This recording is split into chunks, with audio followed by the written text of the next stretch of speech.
Hello, good afternoon. Welcome to Flooring Models live at 3 o'clock. I haven't done one at 3 before. It's an odd time. I think we've covered every time zone possible. Hello, we are with you live across the airwaves as always. As I say, a little bit different sort of format and show for us because we're just sort of throwing these ones in, things like that. Specials over the next few weeks as the world collapses. Which seems inevitable at this point. But anyway, it's great to have you all here as always. Remember, you get hold of us via obviously members. You can just use your thing through the old chat room. So we're on that one. The guys are all in there, and there's loads of you. Yeah, there is a slight empty chair. Admittedly, yes. A phone call came through just as we were going live. But that's Nathan. Nathan will be with us this afternoon as well. Yeah. Here he is. He'll unmute himself. Sorry, hello. There we go, he is here. It was quite funny because we held, and there's me and Matt literally holding our breath as he's on the phone. So yes. It's all right, just holding everything up, it's fine, it's all good. But anyway, you guys can obviously get to us via there. We've also streaming live over YouTube as well. So if you've got any questions, anything you want to talk about, cover, usual things, bits and pieces, post up obviously in there as well. Members, it's, you know, because of people's names and stuff like that, I'm not going to be calling out names on the YouTube live thing. It's all right with some of them, like Midnight Modelling and Ronald Rees and things like that. But sometimes some of the names can be a little bit, well, hard to read out, things like that. So we'll definitely do our best to answer all your questions, usual chat. We'll be talking about Matt's extensive collection of catalogues. We'll be catalogue flicking. I think we'll call it, shall we? We could go through like one every episode that we do. I think there's a nice pile in there. There's got a nice pile of those. Shall I show a couple? Yes, go on then. All right, we'll get a couple of others. So, after hunting through my garage... Hold on, I can put you up here on a bit bigger. So yeah, look, I've got the glare on today. I've moved the light. So we've got an old Zagawa catalogue we can go through. Yes. A old Hella catalogue. Ooh. A ye old Italeri one. Very good. An old Esky one. How old's that? What year's that one? What, the Esky one? Yeah. 1983. Ooh. And then, where are they? If I can find it. There we go. That's the one we want. That's it. Hold on. There's another one. And then one from 1980-81. Ooh, look at that. So there we go. So yes, we can do have a look through the old catalogues. We'll have a thumb through some old catalogues. Definitely. It should be quite a little memory lane going through some of them, isn't it? Yeah. So yes. It is. Very good. So anyway, hello to everybody who's everywhere. I've had a delivery. And you know what? Posty, bless his heart, he is my postman and we love him to bits. So he knocks on the door. Clearly, all the animals go mad in the house like you do. So I open up the door, there's no one there. And he's down by the gate. We've got big areas down by the gate. So on the floor, there's this on the doorstep waiting. And he said, we're not allowed to actually touch or put things through the door anymore, so we have to leave them on the floor. And I was like, okay, fine. So anyway, in here, I'm hoping, well, I know it is because I've already been in it. Oh, I won't blag it, but here's the acrylic. So this will then go in here, and then, sorry, wrong way round. This goes in here, and then this goes in there. So now we just need to put a nice little jaunty angle on this one to the base, same thing again. But this is 16mm acrylic. I know we were talking about it Wednesday, I think, wasn't it? We were talking about this. Yeah. I have put the link up on yesterday's show notes in there, on last night's ones as well. So where you can get this one and everything else. Basically, it's eBay. But yes, so there we go. Fantastic. And because it's the right scale, and it does it, they do it in 1mm increments, and this is 16mm with jet pipe. So I've just put a little bit of Tamiya tape just to give it a bit more bite to it. So it just plugs in. More girth. More girth. So that's in there and sorted. So yeah, I think that'll work quite well. So I'm planning on, we're going to have a bend on this one coming down into the stand. It's basically going to mirror the one that Matt's got up at the unit for the MiG-21. So it goes side by side. So that's the plan with that one. So that's arrived. So that's quite good. So now I'm just waiting on 500 Jiffy bags. Did you get any luck with the boxes? Yes, they've turned up. Oh, brilliant. Yeah, they've turned up. Good. So yes, yep, I'm happy with that. and some other stuff has turned up today as well, so that's all good. And I've got a delivery coming Monday from España. Very nice. Yes. Very, very good indeed. So it's just getting windy here for some reason. The wind's getting up. I can hear me flaps are flapping.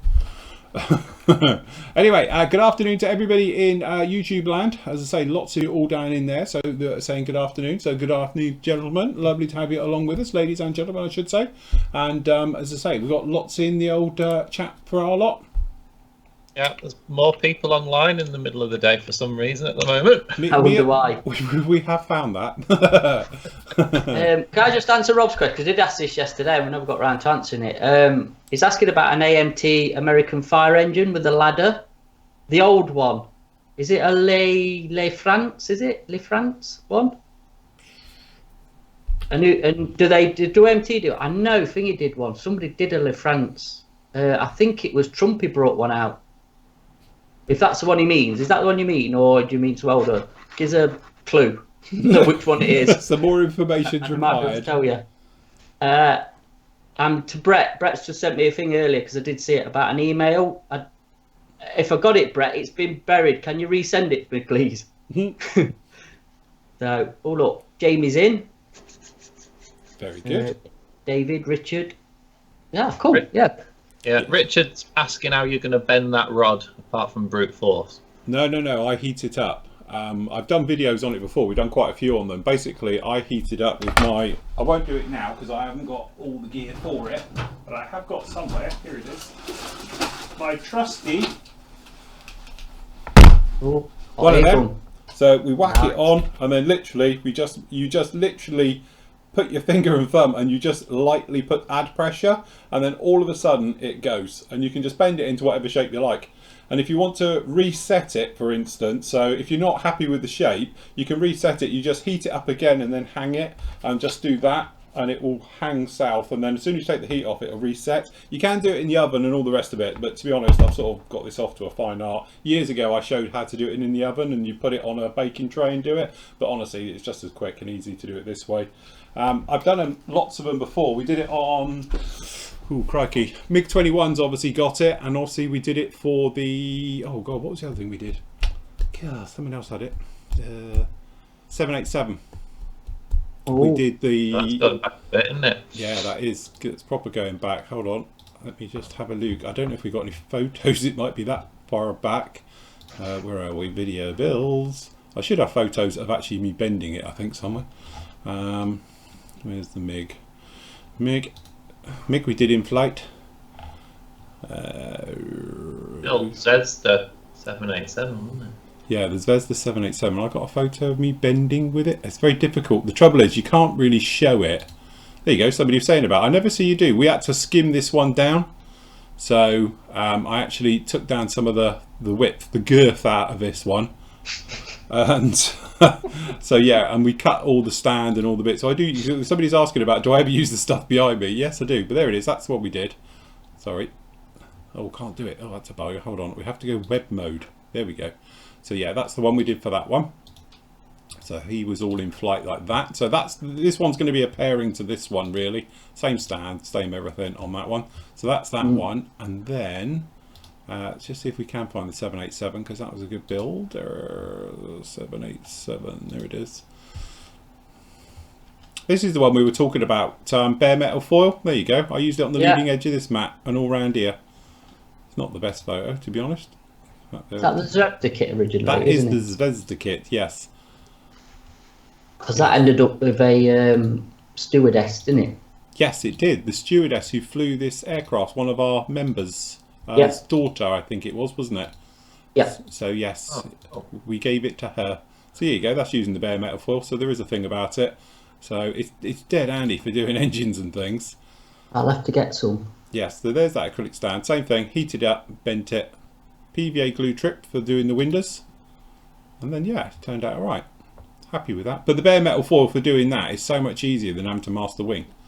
So you just pop it in and away you go. Can I just answer George's thing he's just put up? He says I've got an old Revo catalogue from 1972, so it's not changed then. Dunno. Yeah, that's it. That'll be the thing. It will be Reprinting exactly it now, the same. Yeah. Something years. Be like a Tamiya catalogue. They don't change, do they? No. Year in, year out, it's the same stuff, apart from a couple of new releases. Have you Rogers. built, Nathan? Yes. And It's okay. I haven't got one to hand. I was trying to look for one a minute ago. The wing gloves are awful. Sorry, which kit are we talking about here? The Revell, I'm assuming the 48 scale Tornado. Revell have done the IDS and the F3, and it's not up to the standard of the more recent Revell one. say Italy, in it, he means. Yeah. I'm Just say it's rubbish, Nath. We're not old it. Just if Yeah, it's no, rubbish. you can it's say rubbish. what you see. You Just know, say it's like it. Tell catchphrase. us how it is. If it's crap, it's crap. I would say it's worth a tenner. It's worth a tenner. If you can find one for a tenner, I'd put up with it for the decals. Nathan's still Oh. getting used to being on these shows where we say it's crap. He's a pleaser. He doesn't like to upset people. We do.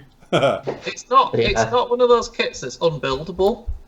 And until this came out, it was the best 48 scale Tornado. It's got recessed panel lines, but it's a bit. It's of its age. Is So it better than the Hobby Boss one? Yes, because There the you Hobby Boss, one, it's accurate. I mean, that's important, isn't it? Really. Yeah. It's in second place. Hobby Boss third. Airfix. Yeah. They're Yeah. Wasn't it when the Airfix did the one with the alarm missiles? Wasn't the top half like a different kit to the bottom half? And they didn't Yes. fit together. If I remember rightly, I remember trying to build it years ago, and I think it was like that's the one I think which has got that horrendous rescribing job I did on it. Yeah, that was the EF3 that never got released, and I remember talking to Trevor about that because he worked there at the time, and that was when the bean counters got in charge, All right. saying you've got the money to tool the parts to make the new version, but you've got to put them with the old one. Yeah. And for some reason, they decided to sort of do relatively newish toolings with reset panel lines and raised, and it was just Horrendous. it was like two different kits. It was, because if I remember rightly, the top half, because it was this fuselage top and bottom, the top was different size to the bottom. So when you went to put the two halves together, it was cutting a mill out. Yeah, it was proper left hand, right hand, not talking to each other, It sort was of thing. proper, But Trevor said definitely. it was because the accountants would give you such a limited amount of money. It was like that's Right. all he could do at the time. All you had. Jamie's asking if you've done an F3, I think. And then the Revell one, I've never bought the F3. No.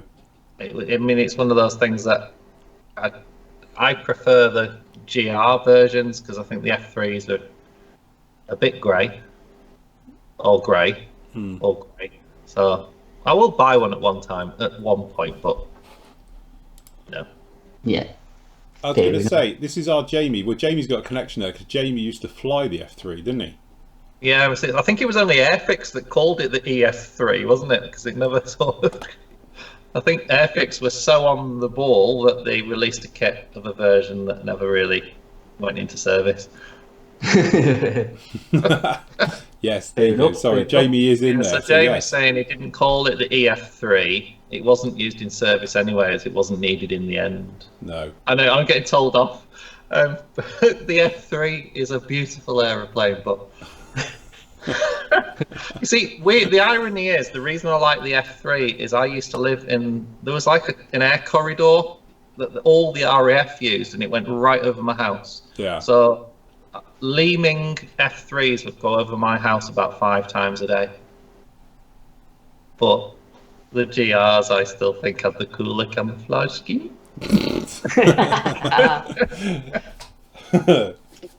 Anyway. Oh God, they've done it again. What? That's my card marked, isn't it? Kinetic. What? Somebody been in today and he's picked up the kinetic T area. Yeah. He's got no clear parts. That's the second one. Yeah, they have a habit of that. We will Right. get in. We will sort that. Sorry, Bob. God, that's twice with that kit, isn't it? Because somebody else has had that with no clear parts as well. Yeah. I think there was quite a few of them back in the day. Perhaps that was an older one that slipped through. I think I'm about to get barred here every single day put in the chat. To be honest, Jamie, I love the F3 clearly, so I'm biased. So yeah, I'm all right. Anyway, Jamie, how is it over there? Have you started yet doing your bit? We won't go into details clearly, but yeah. Or is he still working on his tan? Oh, yeah, mate, he's really brown now. Has he been up the old Burj Khalifa thing yet? Isn't it? Isn't it the world's tallest building? It's got to be good up there. Apart from, I bet it's proper breezy. Yeah. Not yet. No, not yet. Yes. Not yet. Cool. Is it true with that Burj Khalifa that they've made it that they can extend it? What? So when it gets beaten for the tallest building, they're gonna. It's like an aerial. If you go up another section. Because I know it's like half true of the Empire State Building. They hid the radio mast inside it. So when the Chrysler Building was built, they ended up beating it. Oh no, so that's Dubai East for the West. Yeah, it's in the same. Can you see it from where you are? If it's tall. Yeah, that's it. Roger, just send me a PM through the forum. It's all right, just answering Roger. I think I was going to say Laura's to Roger, your best bet is to just PM through the forum if you want to get old like that. Yeah, it's easier. I don't do Facebook. Don't like it. I'm on it, but I don't like it. Right, got a couple of questions over here. Doom and gloom. Sorry, go on. Right, a couple of questions over here. Anyone's opinion on the Trumpeter DC3 and 48 scale? I ask because it seems a bit dear at $72 US. I appreciate any guidance, thanks. To be honest, they got like hen's teeth in the summer, wasn't it? Because of the anniversary of the D-Day. Because I'm not being funny, we all went to the Dax over Duxford, wasn't it? Yeah. And we all came away wanting to buy one, and I think the rest of the world did as well. And it was one of those ones, because I came away and I went looking for one, you know, not being funny, through the store as well, and we couldn't even get them. They were proper hard to find, and the ones which were going on eBay, as you say, they were going for silly money. But as for the kit itself, apparently it's not bad, is it? Well, Rob built it, didn't he? Yeah. Rob built one, and I think it has got a few issues, but it's a lot better than the old Monogram one, which is what it's up against. Yeah. So yeah, if you can get it, I think it's worth its money. It's got interior and all sorts, and yeah, he did a really good job. I don't know if his pictures are still on the forum. I don't know if he lost them because of all the photo bucket thing, but he did a bare metal RAF one, didn't he? And it was cracking. To be honest, it was He did do a cracking job on that. Jens is busy building the Edard BF110C in black. Any good tips on weathering dark surfaces? Well, I've done it on a couple of things. Like I did a 262, the underside things.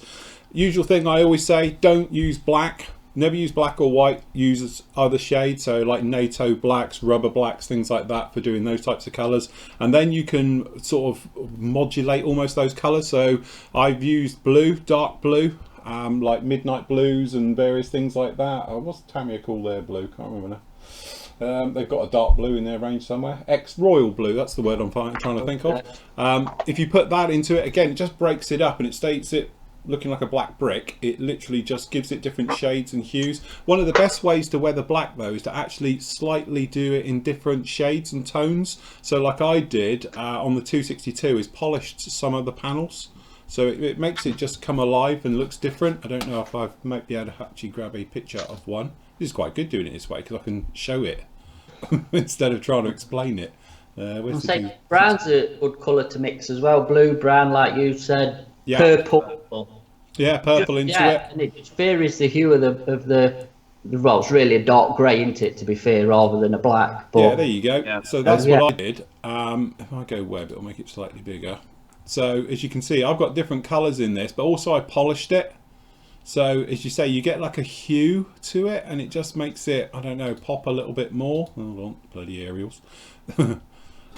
Yes, there it is.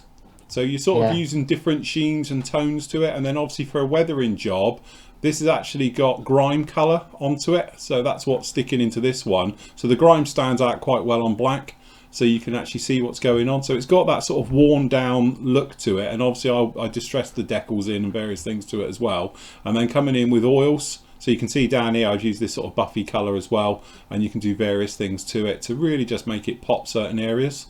But yeah, it was alright actually. Yeah. Is it a 110C, the overall black? Yes.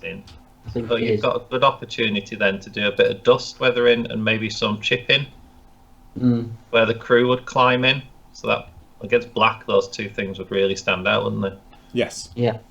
Can I just answer a quick question before it goes off our chat? Yeah. Someone's asking about the Challenger 2 from Ryfield and when it's coming out. It's out and it's on its way over as we speak. I've had a phone call this afternoon regarding it, and the update sets are coming with it as well. So we're looking the end of April, as long as obviously it can get out of wherever it's going to land.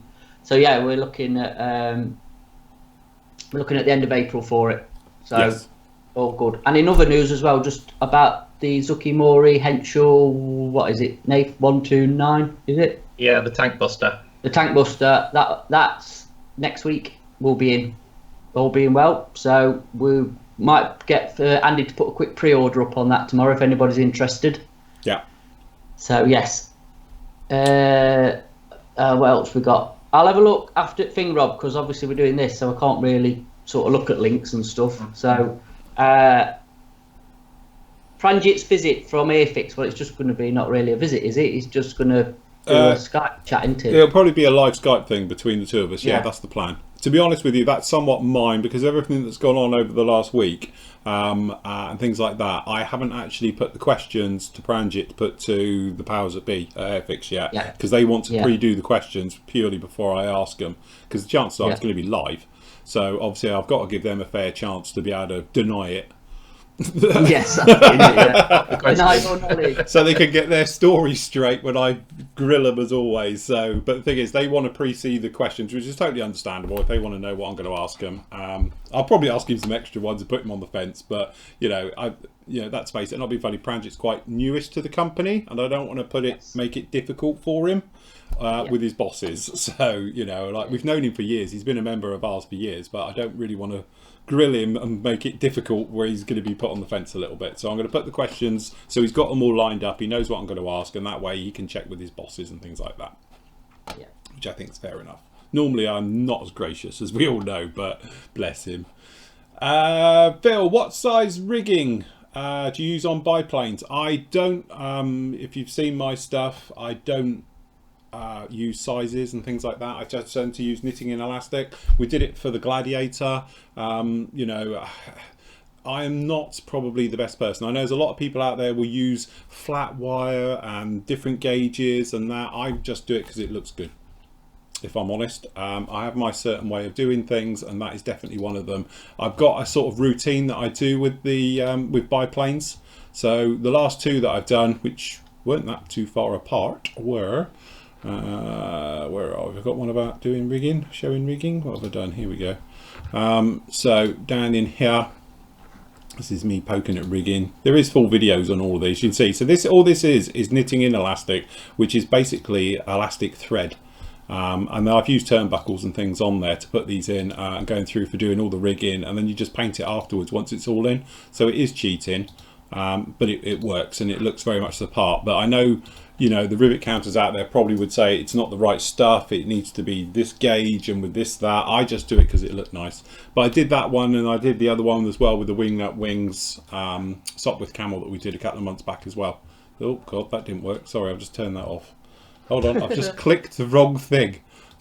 It looks like on the chat that we can see here, the couple of members have got questions for Pramjits. It might be an idea to... Yeah, if you forward them to me, and then obviously we can forward them in as well. So that's probably the best way of doing that one.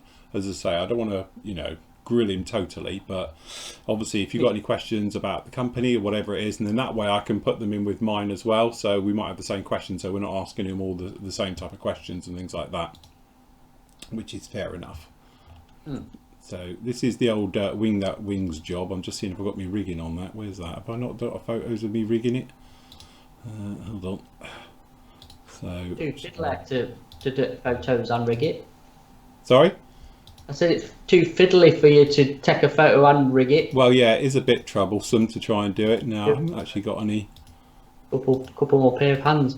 Yes, you definitely do need more hands to do it. I don't know what any photos of the rigging at all. Well, there you go.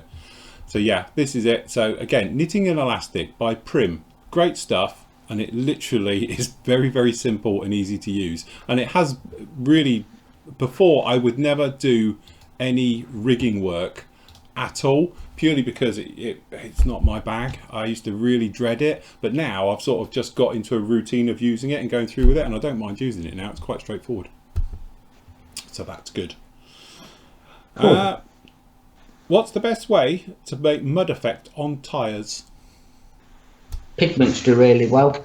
Yes. Pigments always look more natural, I think. And there is them new products of like the mud in a sort of jar or pot You thing. get pre-done started stuff doing now, it, and I can't think you? Guns do it, and Vallejo, AK, all them have jumped on it. And actually, if I can show you what have I done it on? Done it on this one with the tracks. That's just sort of, do you know what, my overhead's not working. I'm gonna have to have a look at that when you chat. But as you can see on the wheels, that is literally Tamiya. I think it's the mud with the grass in it, the grass, well, you know, fibres, mixed with another one. They're just an acrylic range, really. It smells like emulsion to me. Yeah. But it does work. It's actually quite an easy way. If not, just mix like pigments up with, you know, some sort of thinners, and then you can wipe it off, run it in the tread, make a bit of a wash, smear it all over, let it dry, and then just wipe it off with your fingers. Probably a good tool for that another job. one as well, shameless plug, I know, but if you take things like, as I say, like you got like the brown wash, if you know, you can brush it over the wheels, let it dry, then give it another coat, give it 2 or 3 coats of it, and it will dry thicker and thicker. Then you can just rub it off and do it like that as well. So, you know, same thing. And again, if you want to, you know, get a bit of that, put it out on the table, let it dry, and then wipe it off, and you'll get clay, solid clay, and you can rub that on the tyres as well. Yeah, get that nice worn look. Yeah, that's it. Again, the thing is with tyres, I always say, is to sand them down as well. I go over them usually with a worn sponge, just to take the edge off all the tyre, so that way the pigments stick to it as well. Because normally my way as well, if I'm just using pigments, is I'll put enamel thinners all the way over the tyre, and then I'll just go over it, dust it all over it with pigments, let it sit in a bit, and then just buff it with my finger. Gives a nice sort of worn look to it. And again, you can use different colour pigments as well, you know, so you can just don't do it all in one colour, use multiple colours into it, and it sort of breaks it up again. It's that thing of deceiving the eye, so it's looking over it, gives a better scale effect than just doing it in one. Yeah, I think Rob's put a picture up of his fire engine. I've got to be honest, Rob, I don't know. I've got a feeling, hold on a minute, if you talk amongst yourselves, I'm just going to have a look. Have a look through some of your old catalogues. Well, is this the AMT one? I've got one what used to be AMT, and I'm sure there's some cars and stuff in it. Oh, this is it. This is good. not that you can see it. Where are they? Aha. I think somebody, I've just clicked over to it, I think somebody has done something like that. I remember seeing it. Yeah, but I can't think. Was it AMT did it or something? Oh, right, there's the AMT fire engine, but that's one of them. Yeah, that's not one of them. That's not what he wants. And then it's got the rigs in and stuff. I don't know. I can't remember seeing one. Oh, Star Trek stuff in the back. Nice.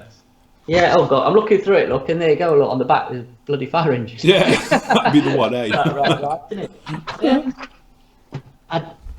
Like I say, the only other one that I think it was Trumpy did one, a fire engine, a La France one, I think they are, but I don't think it's like that. No, that's one of these giant trailer jobs, isn't it? It's like an articulated fire engine. Yeah. I tell you what that one's in. That's in A View to a Kill. That is it. Yeah, he is, isn't it? It's got the rear steering, isn't it? Yeah, that's where he's got that from, isn't it? Rob's thinking for the action movie type. He is. Perhaps he's going to do that. Yeah, Corgi probably did one. Yeah. Hi, Phil, Matt and Nathan. I'm currently building the Tamiya 148 scale A10. Crikey, that's a kit. Old. It's again, that's 2 kits from Tamiya that you're often like sends shivers down your spine, because obviously they're Harrier and they're A10 because they're the oldest ones in the fleet. They're all raised panel lines, and they're not nice kits, but the purists out there will say that for shape, the Tamiya one is the best. Is right. So they say it's the best shape one out of it, because everyone screws up doing the nose, because the Italeri one is just wrong on every level, and I think the Hobby Boss one isn't right either. But I think the Tamiya one is pretty much spot on with it. But Tell you what, it'd be nice if Tamiya retooled a new one. You know, with their kits, and it wouldn't be a bad.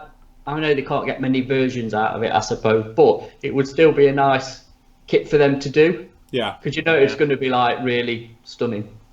So you never know. Fingers crossed. Oh look, somebody's put a lightning up. Guess what I've done? Just talking of lightnings, I've smashed my lightning today. Oh no. Well, where the cars are on the racking, we've had the builders in, and he says, "Oh, I need a power point." And obviously, round here, there isn't many plugs. So I said, "Oh, there's one in between the cabinet and that racking." So, and he's looking, and he couldn't see it. So I said, "Oh, it's behind." So I pulled the racking out, and I didn't realise behind it was a batten of wood. Yeah. Just straight on top of me lightning. So it's wrecked the one side of the undercarriage and knocked it, and I think I can pin and glue it. I was going to say, salvage it. I was like, we'll do a show on that, because I did one on mine when my display cabinet collapsed, wouldn't it? I did a show how to put undercarriage together. Oh no! But yes, I'll tell you what's really good for that, actually. You know that glue you use with a UV light, that bonding stuff. Yeah. That's great for doing those types of jobs, because you can actually hold it at the right angle you want and then just zap it with it, and it's pretty tough stuff. So for doing quick repairs like that, it's actually quite good stuff. I might try that. George asked, what was it, George? George asked a couple of questions ago what I do for the reverser gears on the Tornado, and I think that'll probably do is the buffable dark iron. Yeah, which is number, is it 214? 214. Yeah, 214, or I might use 212, but it's a very, very, very dark metallic colour. Yes. Because they get filthy. I think, you know. You see that video the other day from, what do they call, the aviation, you can buy planes from them and stuff, and they do furniture and that. They've done a working thrust reverser, haven't they, from a Tornado? Yeah. It's all hydraulic. It doesn't sound the same because it's hydraulic, isn't it? So it's like, instead of like whoop and then close. So, but yes, that'd be cool. We need one of them in the unit. Yeah. They just slowly buy a Tornado bit by bit by bit. I'd just like a helicopter carcass, to be honest. I think that'd be brilliant. I must admit, I knew Jamie would have liked it because there was a Lynx for sale just down the road from my friend's house. Really? Yeah, they had it up for sale. It was a lot of money though, but it was a Lynx. You know, when they all sold them off, they bought it. There's a company called Ground and Air up in Staffordshire, and they had one, and it was up for sale. It was actually on eBay. So we could have one hanging from the ceiling in there, couldn't we? We might be able to fit a Lynx in without its rotors. Yeah, I'm not thinking without rotors. A Gazelle or something a bit smaller. Yes. He's asking, is it the Navy version or the Army one? For the Lynx. The Lynx. No, it's the Navy one. Yeah, no, it was the Navy one. It was up for sale last year. They sold it now. It's gone. They've got a big empty space where it was. But it was a company in Staffordshire, and Air and Ground they're called, and my mate just lived literally around the corner from it. I used to see it, so I used to drive past it. So, but yes, it's been quite good because they've got like their buildings on the left. They've got like a long drive, and as you drive past, there's a freaking helicopter sat there. So it's always good. You'd always look to see, and then one day it wasn't there anymore, and it was on eBay. They moved it around the corner. So yeah, Jamie's thinking of a new man cave. Yeah, that's it. Oh, that'd be epic, wouldn't it? An helicopter carcass for a modelling cave would be brilliant. Near Blackpool, there's a campsite where they bought a load of Lynxes and I think a Sea King. They turned them into caravans. Yeah, so I've seen that one. Yeah, I've seen one in Scotland where they did it with a Sea King, and it's even got its rotors on it, and it's sort of facing out to a lovely view. Yeah. I think it's one of them George Clark programs. I think, you know, Amazing Spaces or something. Well, isn't it the one in the Netherlands where they got a 747 and it's all been converted completely, including the engines? There's these little pods, and you can go in and you can kip into it. It's literally a tiny little pod. It's basically just big enough for your bed. If you want the loo and that, there's no ensuite clearly, but even you can sleep inside the engines. So they've completely converted a 747. Jamie said turned a Lynx into a bar for the out of service commemorations. Right, okay, a question. My question is, how do you go about doing camo schemes, as I've never done one? So are you talking about the A10? Funny you say that, and it's shameless plug time, but things are all here. Don't forget, we've got all free videos. You don't have to be a member or pay or anything in the classic build area. And if you want to see me 20 years ago with dodgy hair... In 8-bit. In 8-bit, admittedly, they are very low quality, but these videos are all like 20 years old. But down in here, there's even one on the A10. Which is like truly proper 8-bit that would blast from the past, everybody. Nice jumper. There you go. Nice jumpers. You don't get to see my lovely face in any of these. But this is me doing the Hobby Boss one. Literally, it's like circa 2005 this was. But in here, if you scoot through them, you will see... where's me painting? There we go. All about painting in here. Look. Bottles of thinners. Where are we? Look at that jumper. I could just fish it's the same jumper in every shot as trawler. well. But look, proper 8-bit. That's me. Hold on. I think it's the next one. It'll be more into the camo phase. But yeah, apologies for the quality. And like, I'm definitely primed as well. Where's the bloody new Primer paint were you using then? Oh, freehanding it. I have no idea. It could be Halford's. And I would have used... I was just trying to see what paint it looks like. That's Tamiya. I know it's not, it's guns. So Euro 1 scheme down in there on this one. I'd say it's pretty old school. If you want, we've got other videos, obviously the newer ones, if you want to do it. But yes, very freehand. So if you're not going to freehand it, what are you going to do? Well, this is it, isn't it? It's... Hey, as Roger's just said, just like and subscribe. Like and subscribe. Yeah, don't forget to like, everybody. It's good for our thing. But all those videos, literally on this side, literally, if you just go to the Flooring Model site, Classic Builds, you can watch all of these for free. And there is some good ones in there, because like this one I've just put up onto Facebook, on YouTube now. Yes. And it's all like doing the leaf camo, which I've only ever done one leaf camo in my life, and it worked out really nicely in there. But again, these are really, really old ones. If you want to do the new ones, and like and subscribe and pay, you can see literally 120 full video builds, and obviously these are a lot better quality and all the rest of it, and we've got lots of other stuff down in here. Shameless plug, I hate doing it, but there you go. Sometimes you've got to do it. The if on the free ones, it's definitely worth watching the course here, isn't it? Oh god, yeah. All right, yeah, some of them are comedy gold. I'm surprised you still put that one up. I know, yeah. If you want to see me make a complete hash of something 20 times, go off and watch the course. We've all done it, so hey? it's good to have it. I said we've all done it, so it's good that you leave it there. You know, you're only human like everybody else, and we've all made cock-ups in our time, and it's like, all right, yours on video, but at least you don't gloss over it, and, you know, you could have just edited that out and gone, oh, this is how it... To be honest, everything that could have gone wrong with that build actually did. From the bit where I put LED lights in it with fibre optics, and then somehow managed to cut the fibre optic after I built it. So it was like, great, you know, I had to drill a hole right the way through the wing and redo it.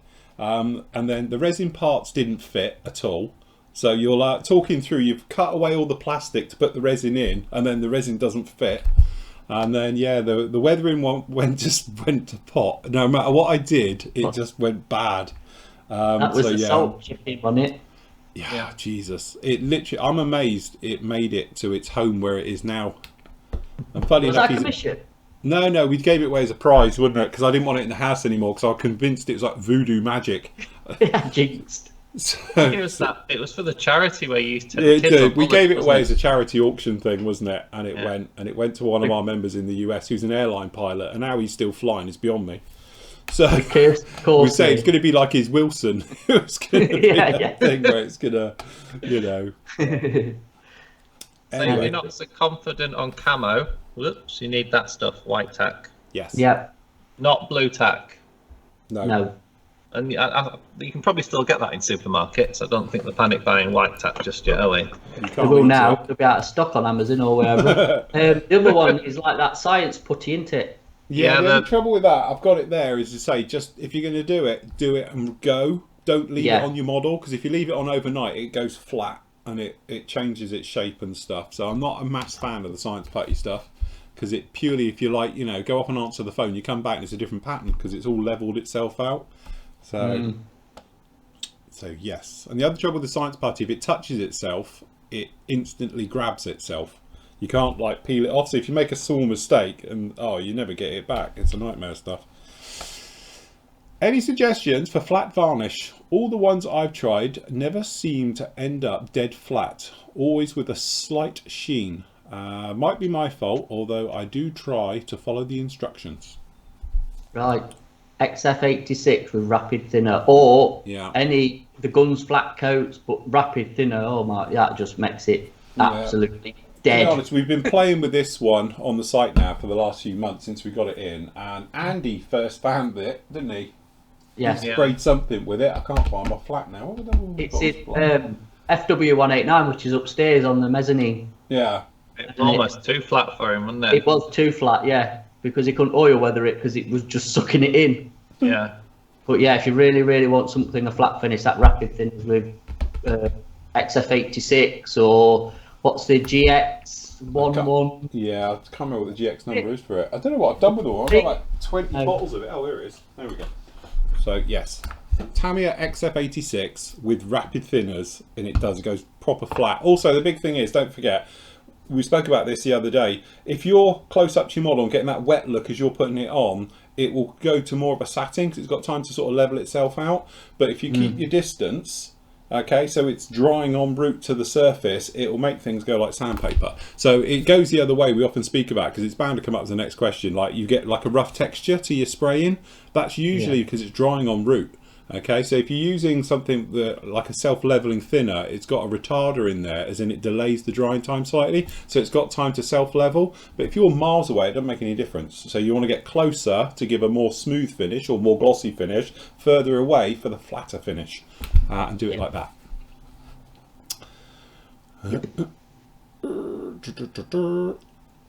RW says he prefers the GR variant too. We're back to tornadoes. I'll tell you what, I'm going to get something for you. Give me a second. Go on then. He's going to come back with a Pito tube. I don't know what he's going to do. Here we go. Here's a belter. Oh, there we go. Oh, the old Hobby Boss one. I have got one, I've just not built it yet. But the GR do. Hey, I'm keeping that one. I thought that was in the to-go pile. Is that in the to-go pile? I don't know, is it? I don't know. I don't know. I mean, it's just, the problem is the Hobby Boss one is it's just wonky. I can't really describe. It's just not quite right. But what's in them jars? Samples? that does look dodgy. What is that? After sharing this old clear coat, I'd like to share this. Mixed this up about 18 months ago, 50-50 self-leveling thinner, and not opened since for obvious reasons. What is it? It's... Oh, I know what that is. I had an email about that. Hold on. I think I can... this might show screw that up now. Let me dive in the forum a minute. I'm not in the forum. Hold on. But I've got a feeling...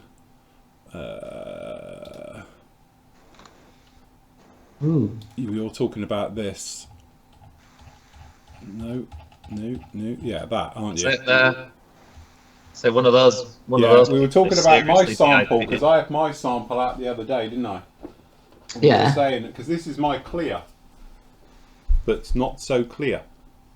Oh, is it on yellow? Yeah, this is the one we were talking about. Have I got any cameras on overhead? Hold on, I might have one in the. Hold on, I have one in the spray bay. Hold on, this one's on.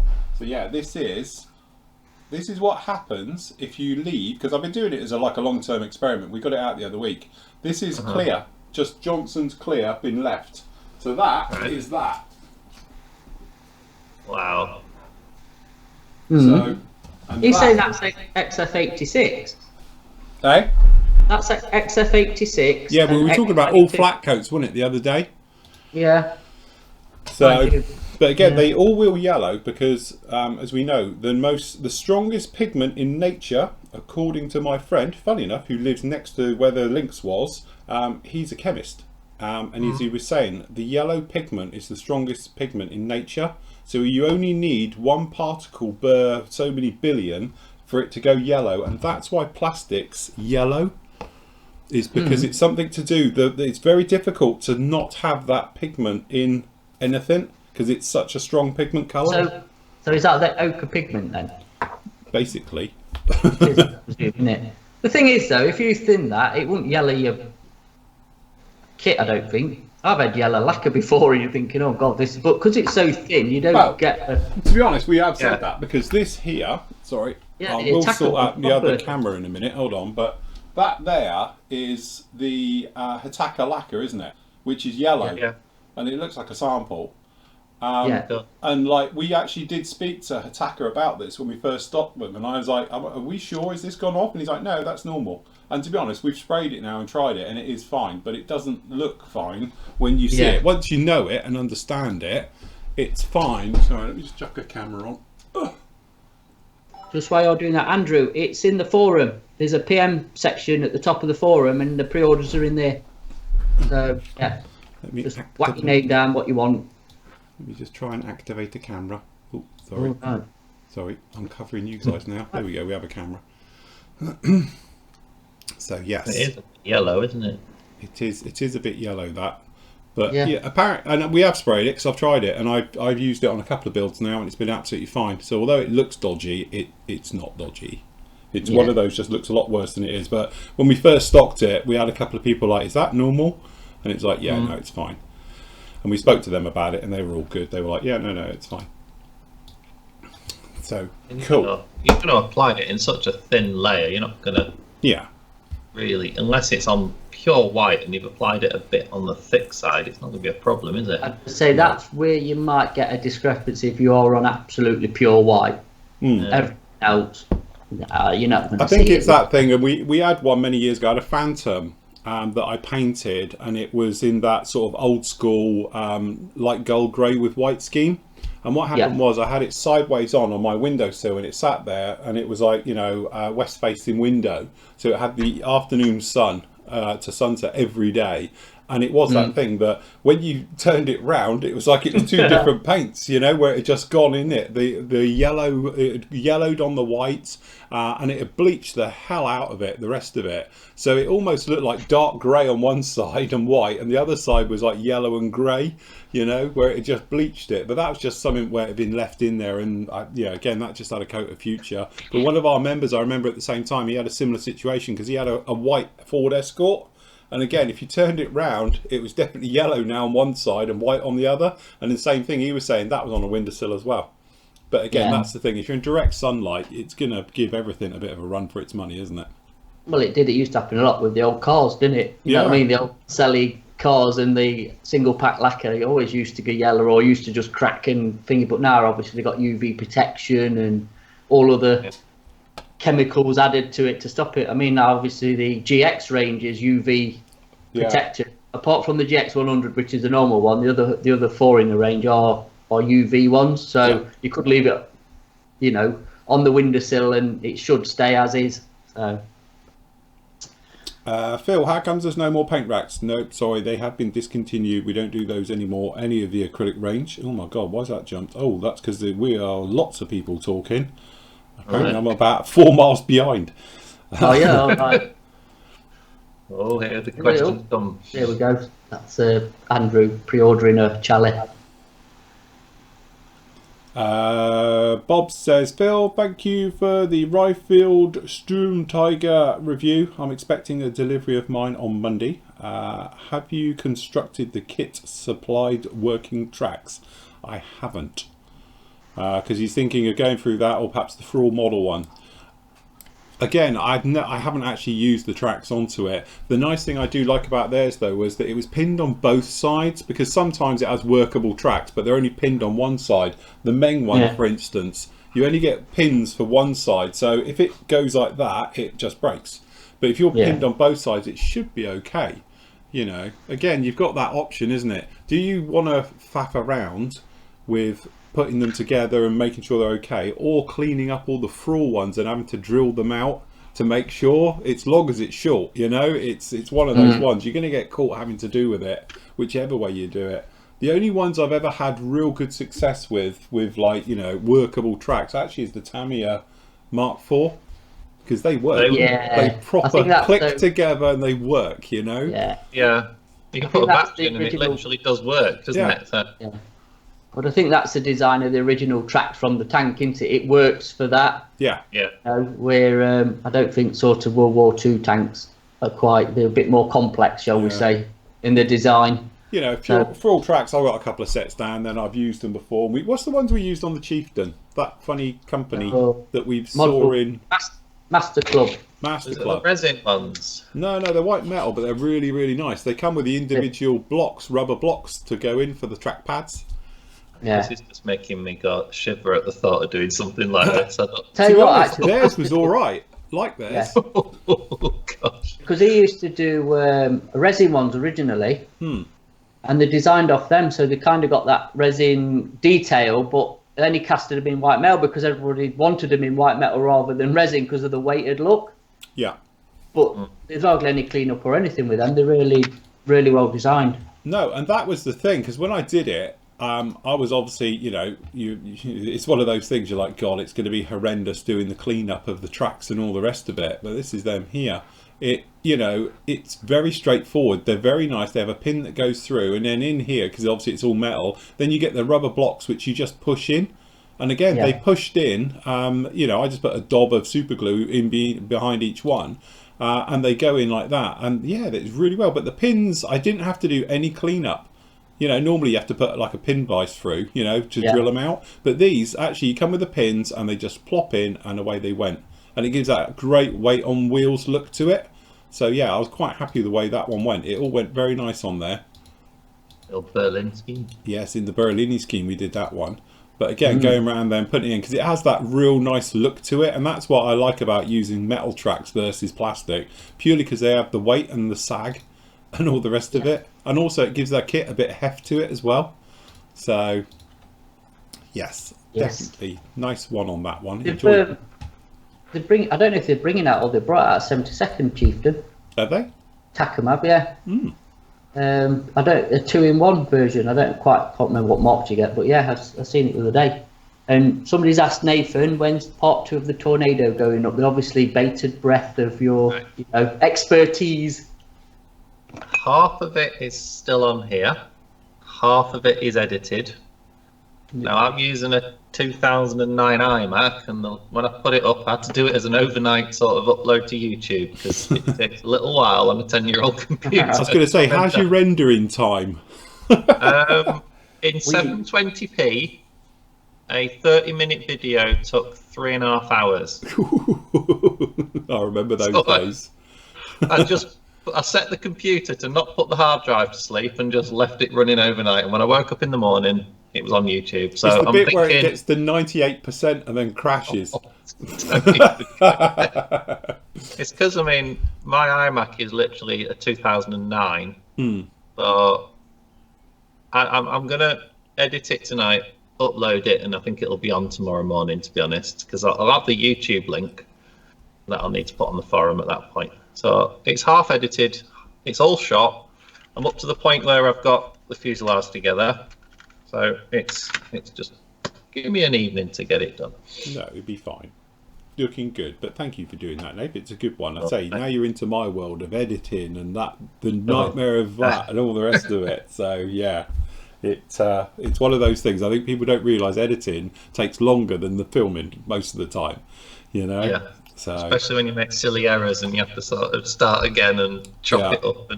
Oh, it's just a bit where mine does it because I use Sony Vegas for my editing, and you're doing it and you've done a nice little thing and then it just locks and you're like, yeah, I bet the autosave hasn't caught it, and it hasn't, and you've had to go back and do it all again. And I've had that a lot. Now I've got memory reflux and literally I just save all the time. As I'm doing anything, I will save as I go. But many a time in the past I've done like a 30-minute edit and it's crashed, and it's like, great. But that's the trouble when you're dealing with, like, I have 4 feeds in 4K, so the size of the files is massive, and you can hear the hard drives, the solid state hard drives, literally you can almost hear them squealing under the pressure of it, and everything. So it's like a horrendous amount of things. I did a backup, like I was telling Matt last week, to do this backup, and it took 3 days to do a full backup system of everything, pushing it across, because there's just the sizes of the files are intense. But yes. I think Patrick's. Have you read what Patrick said? I think he's made a bit of a mistake, but he's watched Giticano build and he's bought the Alicat kit. To be honest, it's not that bad. You said that was really good kit. When you built that, I remember you praising that kit as a resin kit. You said there was that no, was you really couldn't buy a good. Tucano back in those days. No. That was it. Again, it's one of those ones where at the time, Ali did that from Alicat, and he gave me the kit and said, there you go and have a play with that. And I did it for him, and I did a build for him. And that's what that kit is. And All right. like the clear part, how he actually casts in resin, nice bike, how he casts in resin, that canopy is amazing, because it's a resin cast canopy for it. And it's as good as, vac form. It's very, very cleverly done. The only thing is, it's big and it's chunky. It is what it is. So, like I say, just get it together. I think I say it in the video build of it. Just chuck it together. And then you can be finesse with it, and then you can pop round and rescribe it and do the bits and pieces you need to do. But considering of what it is, and the markings for it are cracking. Some nice marking. Toucan, what I did on mine. Yeah, it is. It's still got it. It's in the cabinet. Is it with you? I don't No. know if I've got it here, actually. Somewhere in the back corner somewhere. Yeah, I don't know if it went up to you. What program are you using, Nate, for your editing? I'm actually editing the second part on the iPhone using iMovie. So I'm doing it on the iPhone. Yeah. But on the Mac, I've been using iMovie as well. Nothing special, just the standard free software from Apple. And David's put about an SSD in the Mac, in your iMac. I did that, but it still took 3.5 hours. I don't know. I mean, I think rendering's down to your CPU and your GPU, isn't it? Mine's got a 512 megabyte graphics card, so it is what it is. Again, the thing is, as you say, like I've got a really high-end computer upstairs, and it's almost 1-to-1. So if it's a 30-minute video, it takes about 35 minutes maybe to do the render, and mine's a high-end 32 gig, i9, with a 1080 Ti card in it, and it still takes that long. I mean, to be fair, that was rendering it and uploading it to YouTube. I don't know how long YouTube took its end, because I was asleep. I just woke up in the morning and bing, the video was on YouTube. Yeah, well, that's the way I used to do it. I used to bulk upload. If I've done, normally I do 2 videos a day. We do the show, and then obviously, like this part is up with you now for part 4 on this one. And it used to do them at night, so you wake up and just pray you go in and the computer's still on. So they've gone up. But luckily now I've got quite a good internet connection, so uploading only takes about 10 minutes. So that's the easy bit. So I've fully spec'd my iMac. It is what it is. I haven't got the money right now to buy a new one. I think my wife would murder me. Anyway, if I bought a new computer, just full stop. I'm not getting a new computer till, oh God knows, I didn't even think until it explodes on me. So yeah, I mean, it's all right. I mean, it's one of those things like I'll sit down tonight and I'll see if the iPhone's any better for editing directly on that. It's not quite convenient because the screen is tiny, but we'll see. Part 3. Yeah, I'm on a bit of a sticky wicket with this kit. The decals needed to be ordered from Germany, and the fella who makes the decals is on holiday, coming back at the end of next week, and I'm thinking, can I get decals posted to me from Germany in the middle of this crisis that we're going into? You have to see. You'll see what see if it's open or whatever they're doing. So, but shameless plug, I've got my Hataka paints from Matt to paint it up in the sort of green wraparound. Very nice. So, and Neil's put to me, have I any info on delays to kit releases, e.g. Kitty Up, Frogfoot, Wingnut Wings, DR1, etc. I'm as in the dark as everybody else. Yeah, I mean, same. I've got no idea. Like, say, the message that was up Wednesday, was it, about Kitty Hawk? Kitty Hawk, yeah. Winding down a bit because of no orders coming in. Yeah. I don't know, Neil. I'm afraid. I'm like, say, if they turn up, all good. But it is what it is going to happen when it's going to happen. So yeah. I think that's the age that we're living in. I think the next 4 weeks, nobody's going to have a Scooby-Doo what's going on. Like, schools have closed for who knows how long. Yeah, it is, and that is the thing with all of this. There's no time, that we don't know. This is the whole point. It's just one of those things. As I said, I know, like my brother, he deals with 220 factories in China, And as of like last week, 200 of them were fully operational, no problem at all, and 20 of them weren't affected in the first place. So they're all up and running. But there's a bit of the latest knock on now is that the containers are all in the wrong place. So they're all in China, but there's none in the rest of the world because they've all backed up now in China because they were waiting for them to be filled up. But now you've got delays with shipping, the paperwork side of it for exporting through China. It's a little bit more technical than other countries, shall we say. So there's all a little bit of a knock on right the way through. So the bit where it used to be, you know, it's released from the factory, so you know you've got 2 weeks steaming for it to get into the UK and stuff, is somewhat gone out the window now because you just don't know when your container's going to be released. So I think there's just going to be that thing about it. But now we've got the situation with Europe under lockdown, the US and North America all under lockdown as well. You know, it's literally you throw your stone in the river and see what happens, you know. It's no one sort of knows. And I think anybody who turns around and says, oh, it's this, probably talking crap, because I don't think anybody really knows yet. It's one of those things, you know. Yeah, absolutely. So, oh well, let's get off that into more. Yes. Anyway, Steve Fan says, he was saying about because he's doing the 70-second scale SOP with Camo. See, that is like proper shiver down your spine. That is to rig a 70-second scale. You know, I know I did certain thing for a certain member in front of me who made me build a Newport, wouldn't it? So, which I'm trying to find it. I know I've done with it. I've lost it. It's in the cabinet. I can't get it out. It's buried. But I did do a Newport, which Jesus. But I only did a basic 3 inches job. long, aren't they? It is. Yeah. We did it for a live show, but. Yes. That was an old kit. That was a turkey shoot build, wasn't it? It was. That was the £2 kit challenge or something. Buy a kit for £2, wasn't it? Yeah, it was. Yeah, a couple of years ago, wasn't it? It was. It was good because I did it in sepia. Yeah. Because all the photos of it were in sepia, so I did it in sepia colours. Yeah, you tell know me what? I've done it the wrong colour. If you can do one of those 72 scale kits, because they're all like 70s era, aren't they? And a bit sort of ancient. If you can do a good job of that and rig it, hats off to you. Because I mean that they are tiny little things this big.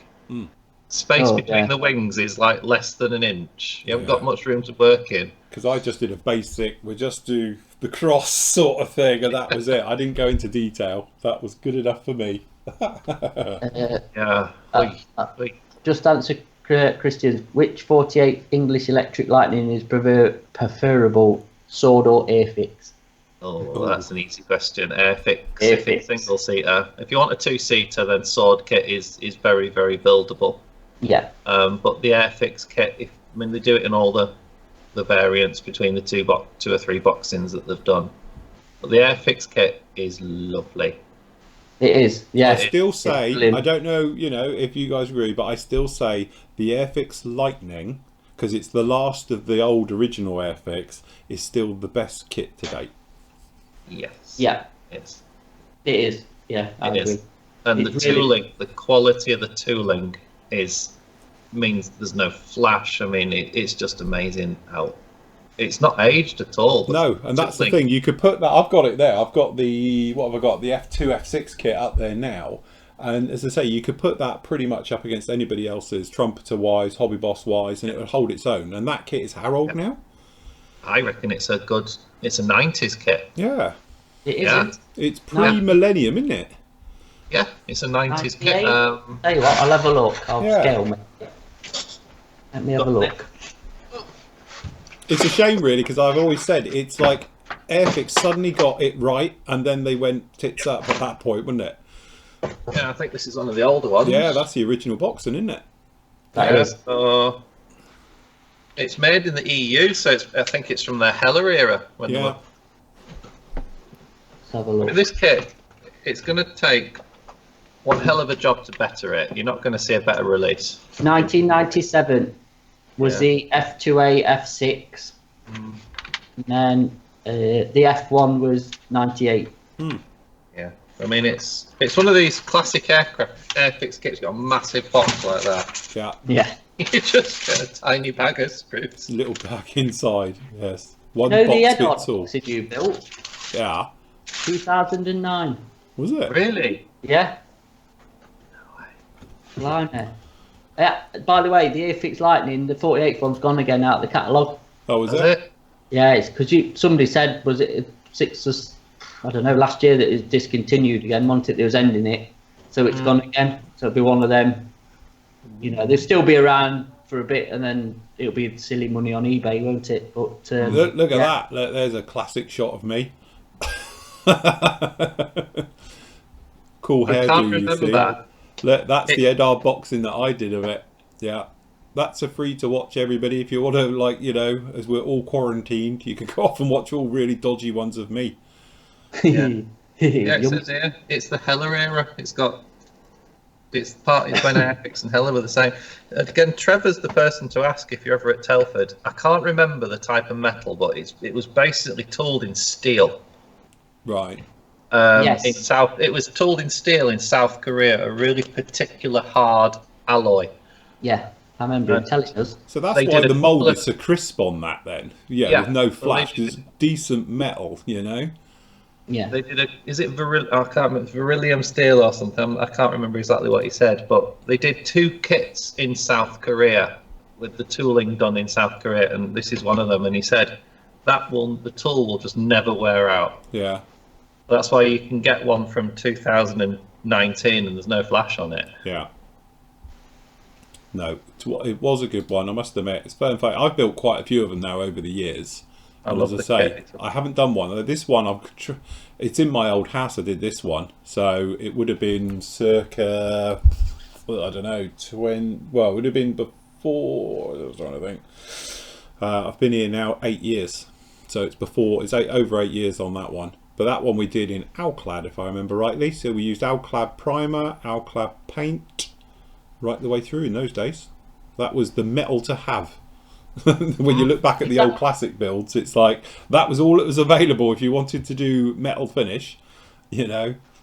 I mean, I've got your lightning in that area of the game. Yeah, I was going to say, and that is the one that's in that video there. Nathan kindly Yeah. takes it round all the SIGs for me with the tornado SIG. Lightning SIG.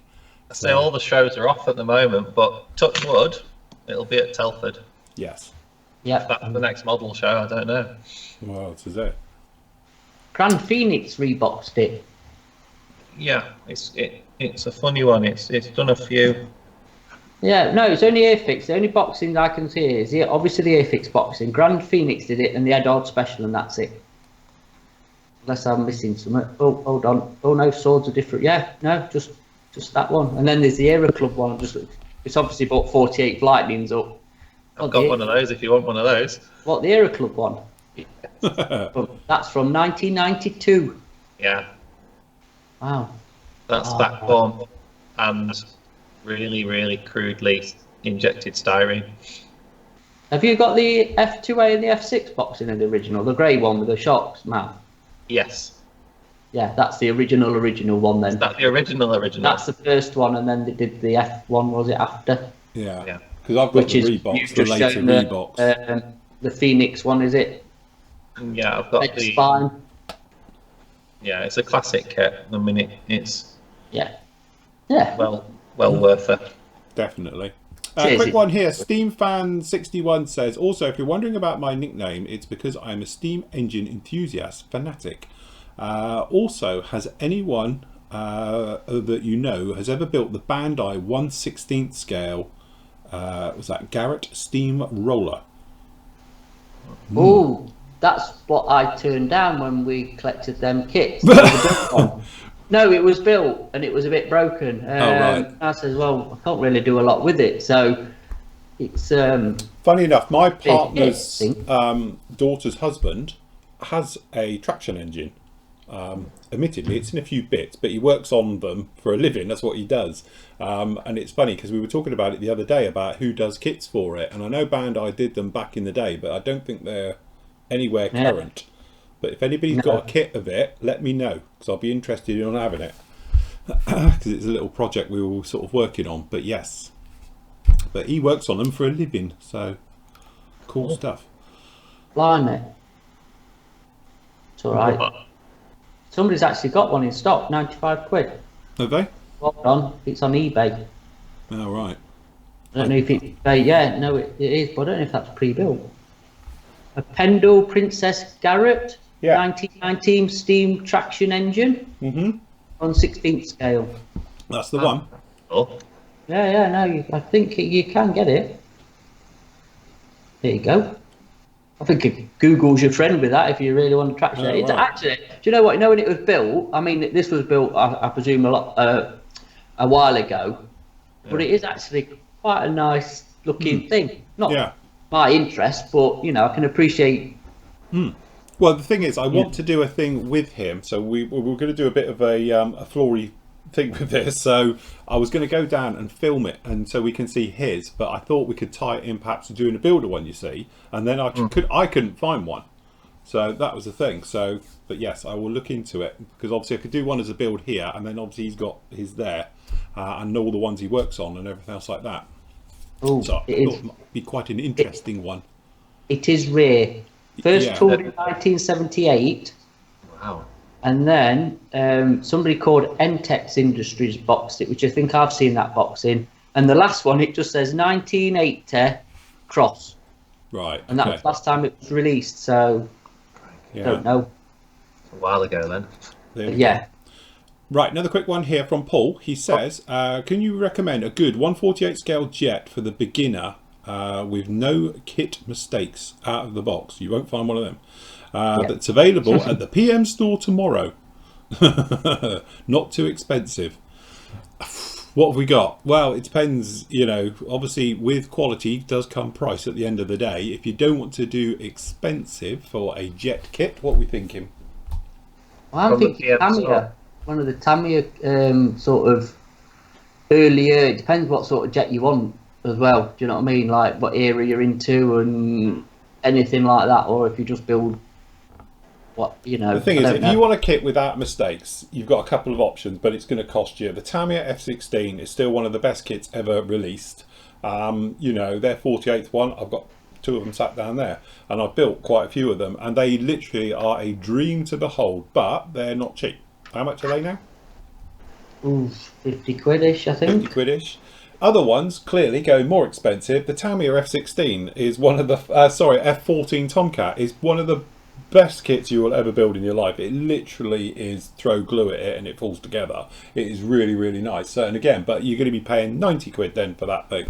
So it is one of those things. If you're trying to do things a little bit cheaper, that kits are just really nice and go together, there's plenty of them out there, you know. As I say, it just depends really what you're into, because it's quite a broad area, you know, as you go through. But certain kits are obviously bad, but most modern kits aren't, if that makes sense. You know, there's lots of older kits. We're talking about older kits today on here, and some of them are truly awful, but other ones, you know, modern kits now, there's not really an unbuildable kit out there. Most of them, with a little bit of patience and just dry fitting, test fitting, like I always say, you know, before you commit to glue, see if it fits. If it doesn't, what can you do? You know, maybe a little bit of flash in there, might need a little bit of sanding, bit of adjusting you can go through. This is a classic example. You know, technically we're doing this one with gear up and all the bits and pieces. It's an early trumpeter kit.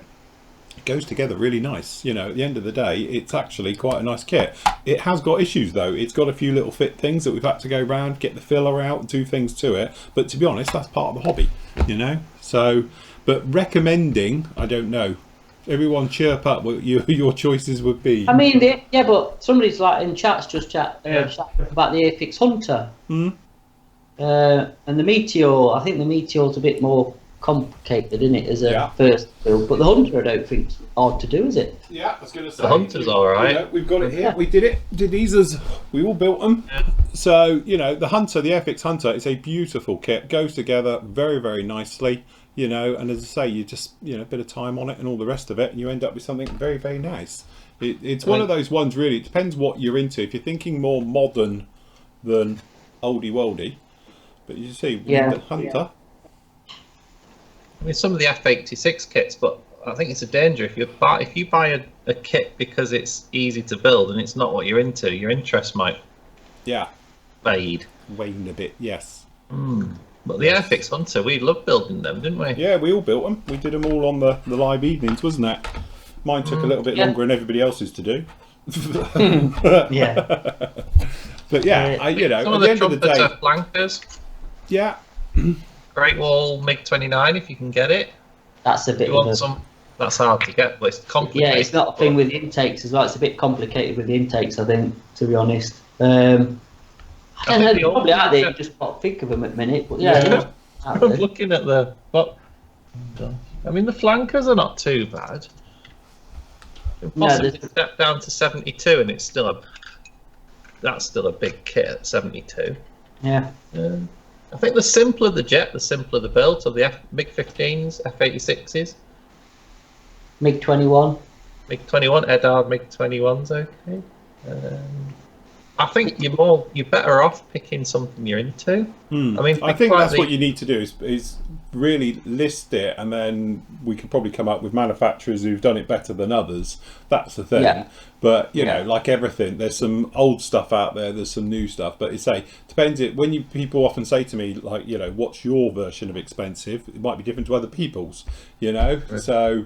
You know, as I say, there's no real crap kits out there anymore. It's not like it used to be where it was unbuildable. Yeah, nothing is unbuildable now. You know, I know a lot of people moan like hell about different kits because it's got a rivet in the wrong place. But from my point of view, there's nothing out there really that's unbuildable. You know, it just really depends on how some things are more complicated than others. You know, so. What about the Academy F4 Phantom? Yeah, that's a nice kit. That goes together really well. No problems at all. Built that one. You know, even literally like most of the kinetic stuff, as I say, you've got their Hornet goes together okay. You know, it's got little things, but they've all got little things. I wouldn't worry too much about them. As I say, I don't know if you're a member or not. If you're a member, just go through the ones I've done and you'll see them. You know, you can see yourself. If you're not, just go through the classic ones. There's loads in there as well, stuff we've done over the years. And you get a feel for how it is and how it goes together as well. So, oh, hello. My sidekicks just arrived. You know why, don't you? It is getting near it, isn't it? Like, seriously, you can set your watch by you. You want to come say hello?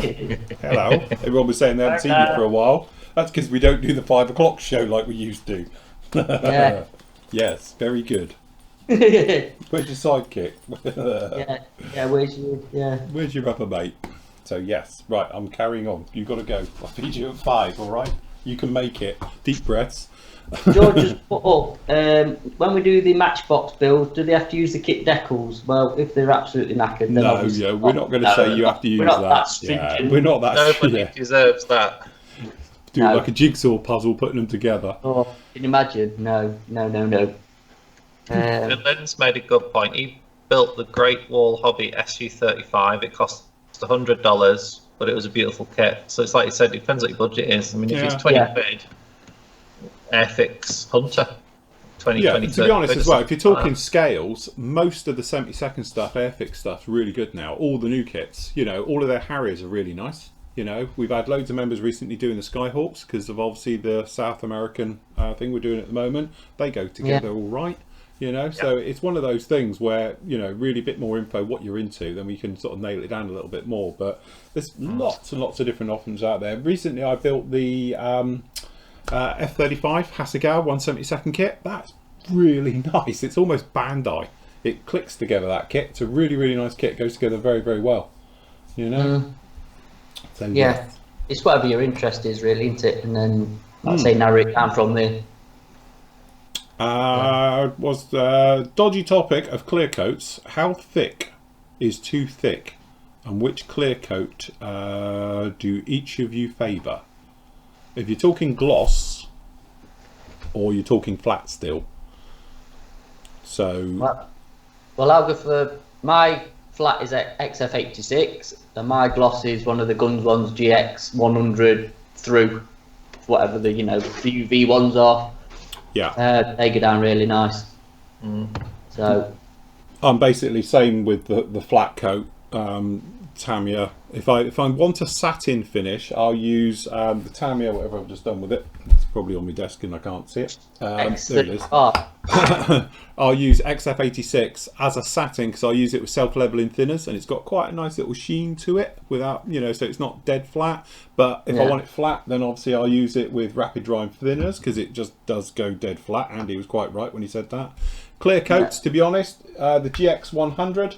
Mr. Guns, I used it on the Millennium Falcon before I did decaling and all the rest of it, and also I used it as a sealer coat before I went in with weathering. And again, it's very, very thick stuff this, so a little goes a very long way. But with self-leveling thinners, it's beautiful. If you want it as a satin, then you can put it down quite high air pressure, a little bit of distance, goes down very nice. If I'm doing automotive trucky things, airliners, I must admit I do use 2-pack automotive lacquer for heavy gloss work. So I'm old school. I've kind of found a method that works. I've stuck with it. So the original floor polish, I've only ever applied this by brush. I've never put it in the airbrush ever. And old school again, I reckon this is like a hidden gem. The Hannock's Extra Acrylics matte varnish. Yeah. Thin it with a bit of tap water to get a slightly more satin sheen, and they've never let me down. I've made mistakes with this, and you can almost sort of wipe it off, as long as it's not dried, obviously. But that stuff's really forgiving, the flat varnish, and because it's acrylic, it doesn't sort of do anything funky to decals or your underlying paint surface. No. No, actually, to be honest, that extra acrylic flat varnish is pretty good. And to be honest, like we were talking about it the other week, and I've got it, and I used to use it all the time. That was my go-to flat. Before Tamiya released the XF86, that was my flat of choice, and I would always use that. So I mean, there's been a couple of times where I've applied it too thickly, gone oak walls, with my thumb, just wiped it off. Yeah. It's so... And I mean, that's not the way to do it, but that flat varnish is really forgiving. Yeah.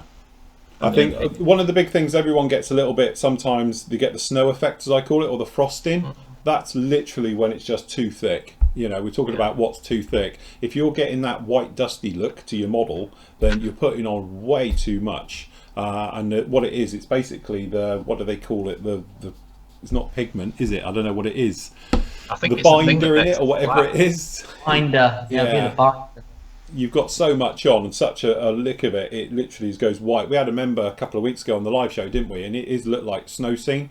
So because he put it on and it's way too heavy and too thick, and everything goes white. And that's the thing, like I always say, it's air pressure and distance as well with your flat coats. You can use a gloss, but from a distance, if it's drying on the way to your model, so if you've got your model and you're literally at 25 psi from here and you're spraying it, it'll be flat by the time it gets to it, because it's drying and it's just building up, and it goes like sandpaper because it's just got that texture. The light's being broken up because it just can't reflect off anything, but there again, it goes the other way. You can have a flat coat really close and get a nice satin finish because you put it on wet, it's got some self-level, and it'll be fine like that. So you can do a lot with distance, but like I always tend to do, if you want a nice flat coat to it, as I say, you make up a nice like 50-50 mix if you wanted to with FX 86, and then literally you're just putting it down, and you can watch it go on and you can see it kill it off. So you just rotate it in the light so you can see it going on. I think sometimes people try and do the thing of burying decals,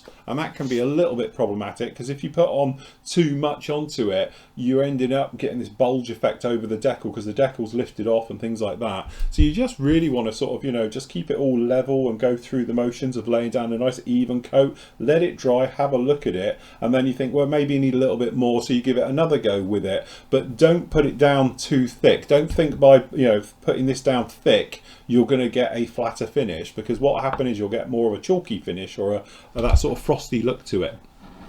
So definitely keep adding your thinners to it. It is definite. I can't read that one because it's in CCCP. All right, okay. So I get you Google Translate on it. I have no idea, sorry. Hi guys, does Mr. Hobby do lacquers as well? I can just find their acrylic and enamel range. They do. Yeah, they do. Yeah, Mr. Colour is lacquer. Mr. Colour is how they do it. Yeah, you have Mr. Colour, Mr. Aquitus, isn't it? Yeah, Mr. Colour Aqueous. Aqueous, that's the one. Yeah. So yes, we do stock them. We have them in the store, the PM store. Well, we do the Aqueous, we don't do the Mr. Colour. Yeah, we don't do the lacquer one. We do the acrylic. Lacquer. The thing is, their lacquer one is very like their acrylic or aqueous one, because it's a hybrid. It's the same as Tamiya. It's alcohol based, so there's not a lot between the two of them. But they do Yeah, I must admit, I am quite a fan of the lacquers. They do go down very nice. I have got a few of them over there. Because the lacquers are these dark blue ones, aren't That's they? the one. Yeah. Yeah, they're the ones. The Aqueous are the paler blue. Yeah. I find their branding and labelling so confusing, if I'm honest. Yeah, they are very close. Can I just answer Stu on here? We don't sell them anymore, Stu. We don't. Yeah, you're not on the list. James asking, Matchbox kits build still on? Yes. Yes. Yeah. We're going to sort out when we're going to do them. Yeah, definitely. And just while we're on it, there we go. Yes, he's got his Reeboks, his Matchbox Reeboks. Good. I'll cover that bit up, look. We don't want to see that bit. But yeah, there's an old Matchbox kit with the base. They're cool. It's got the proper base. Look at that. It's We're got all the there font just for the and base, to everything. be honest. Yeah. But yeah, I think that's going to be cool. Phil, I bought your sanding sticks 2 weeks ago and they're a life changer. Thanks a lot. Best wishes from Germany. Stay safe, everyone. Well, thank you. I can't pronounce your name at all, or that might be me mum. So, using an alias. But no, thank you very much. Again, I can't read that. So John says, does that hold up with oil washes with mineral spirits? I use the newer version of Future, and after letting it cure, the varnish broke down when I used an oil paint with, I presume you mean mineral spirits or minimal spirits.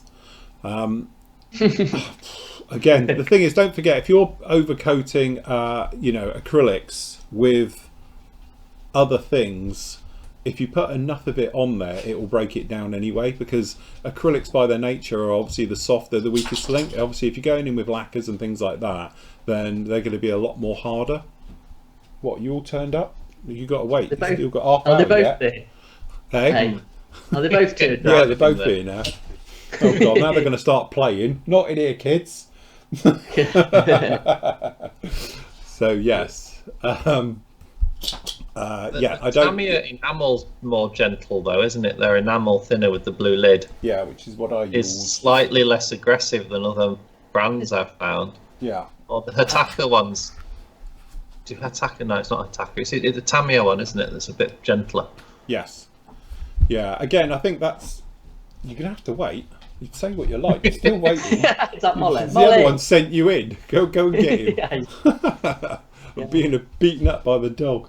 But yeah, I think is like when you're doing, obviously you're weathering with different spirits and stuff like that. You know, if you pile it on really thick, it will eat through. I've had it happen to me where it's gone through an acrylic coat and things like that. But if you put down quite a thinner coat, and again, sometimes the odorless thinners, that's the one I quite like, which is the De La Rooney odorless thinner. That's quite a mild one. Yeah. They are shot. To be honest, the 502 range and the AK ones are really refined and stuff as well. And Windsor and Newton do one. What you want is artist grade mineral spirit or white spirit or something like that. But as long as it's artist grade, so it's more refined, you'll be fine. Yeah. I say B&Q's finest can be a bit harsh. Yes. Yeah, they're really aggressive, those ones, aren't they? Oh yeah, you'll give yourself some right hassle. Oh look, he's pulled out of Wessex. Oh, he's got the Matchbox Wessex. It's been salvaged from the for sale pile if I'm going to build a Matchbox kit. You're okay, you can do what you want. Hey, I'll be salvaging your 109. Do you know what? I'm really disappointed with this kit though, because all the plastic's one colour. Yeah, but that's a later boxing, isn't it? Yeah, I thought I was going to open it and get some garishly chocolate-coloured plastic or something. It's like diarrhea and vomit. But I think the person who's the bravest amongst us is Stefan, because he's going to do the Supermarine Stranraer. Ooh, a lot of rigging. Yeah. Oh, I mean, that's like twin-engine biplane and just, oh, God. Yeah, but they look cool when they're done. Oh, yeah. I mean, Roger's asked, how do we know if it's a Matchbox kit in a Revel box? oh, I think scale mates. If you Mates start is, from the Matchbox side and work forward rather than try and work from Revell backwards. So if you type in Matchbox into scale mates, if you look at the timelines, you'll see the Reeboxes appear Yeah. But if it's armour, it's all going to be 176 rather than 72, isn't it? Yeah, it is. Yeah. So all the 176 Revel armour is Matchbox, old Matchbox kit. But I think your best bet scale, mates. Type in Matchbox, find something you like, and then move forward. But you can get them on eBay for not crazy money, can you? Can't you say? Yeah. Quick one here. This is from somebody or other. I thought Airfix was re-releasing the 124 scale Hurricane. Is there a date for it? I haven't heard of that. Have you? Yeah, they might be doing it. Battle of Britain. Battle of Britain. Yeah, they are. The 109's coming back out. The Spit, is it? Is the Mark 1 Spit or not? I don't think it is it? It's a Hurricane. Don't know. Another 109 is. Yeah. And the Hurricane is. Yeah. But again, it's that thing like, if Airfix have lost their slots in the factory in China for moulding, or India rather, molded. If they lose their slots, I don't know. I mean, all bets are off, really, aren't they? Yeah. But it is due for release. Are we all building one next year, are we? A what? A 124 Airfix. Hey, I've got the 109 to build. That's got the old 109. Ooh, God help you. What are we talking? Got the parcel from Germany. Took 2 days. Oh, that's good. Good service. This is it. I'm just going to see, while you two are talking, why my overhead camera's not working. Because I can't get it to connect. I don't know why. Right. I wonder if it's come unplugged with me pulling my computer around. Yeah, try and turn it on and off. You've got to wait, kids. Seriously. There's no point giving me grief. Right. Good afternoon, fellow watchers from work. I work in a hospital in the US. In the biomedical engineering department. We repair all the medical equipment. Well done, John. You're doing a stellar work. Keep up the good work. And stay clean and safe. Oh, God. That's right. One dog's attacking the other now, everyone. Yeah. Matt, are you there, Matt? Can you hear us? Yeah, I can hear you. Can you hear All right, me? okay. So, Matt, I ordered some Hatakataka paints on Tuesday, but I've not received any email saying that they've been shipped yet. Is there a delay getting stuff posted? I've got an attacker order just coming. I think I've got something probably missing, and it's coming now. So I'm going to get it posted to you like today or latest tomorrow morning when I get to the post office. So yeah, yes. I've been waiting for orders and stuff. Right, 1 minute. Molly, shut up. Put Lola down. Right, okay. Yes. The Russian thing, it's then got something 23. Yes, it's a MiG-23. That's what I'm working on. Going to be a nice in-flight one. Airfix Nimrod is also a great kit. It was. I've got one down there, and I've got a TSR2 to go along with those ones. One day if I actually get there. John says he doesn't like Alclad. He mostly uses AK Extreme Metals. Same. I must admit, I've got the Extreme Metals. I just find them very easy to use. And more durable. So, yes.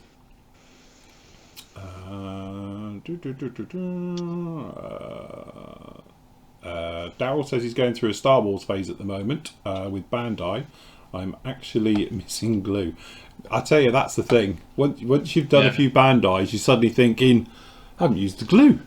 Brilliant. Yeah, it feels more like Lego, doesn't it? It is. Like I always say, Bandai is one step away from Lego. It's that good. You just know it's going to fit. It's going to go together. If it doesn't, it's your fault.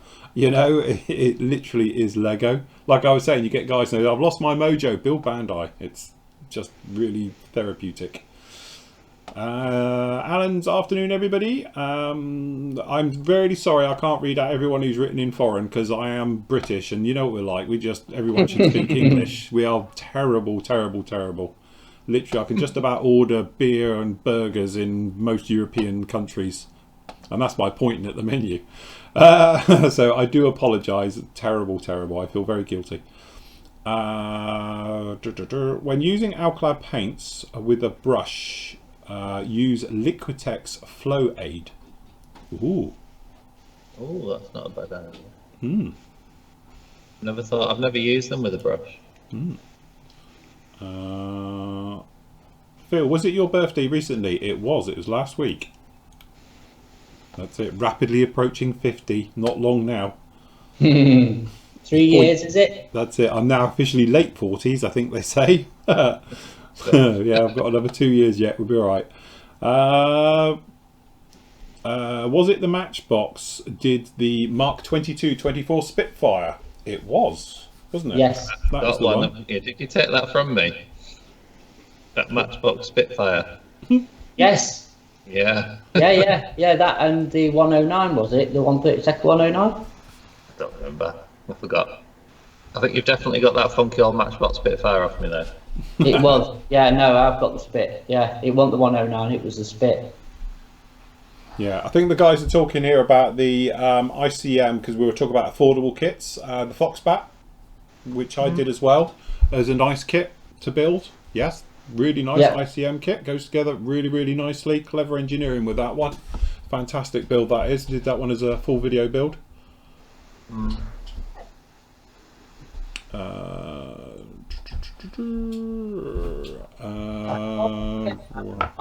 It's not working. Is it can't get it to work? No, Wait a minute, you can hold it up to the camera. Do you know Skype had just literally done an update before I came on? Yeah. Right. But it's not finding this camera. I've just unplugged it and plugged it back in, and I don't know why it won't find it. Any ideas, anybody? So what to do with your drivers? It was on the other day because I did it. Yeah, I was When going to say, it was on the other day when we did it. I flicked over and it was fine. Is Andy round tomorrow? No, he's quarantined. He's isn't he? quarantined. We've quarantined Andy. He's not allowed out. The shop's quarantined, to be The honest. shop's quarantined now. So, mail orders going out, but nobody's coming in, I'm afraid. I did the settings and it's just literally just finding sort of this Just camera. find the one camera. It Yeah. might find it. Did you unplug it and plug it back in just now? Yeah, that's what I was doing. It might find it once you've restarted Skype. I mean, I think that's what's going to be. I'll probably have to log out and log back in for it to do it.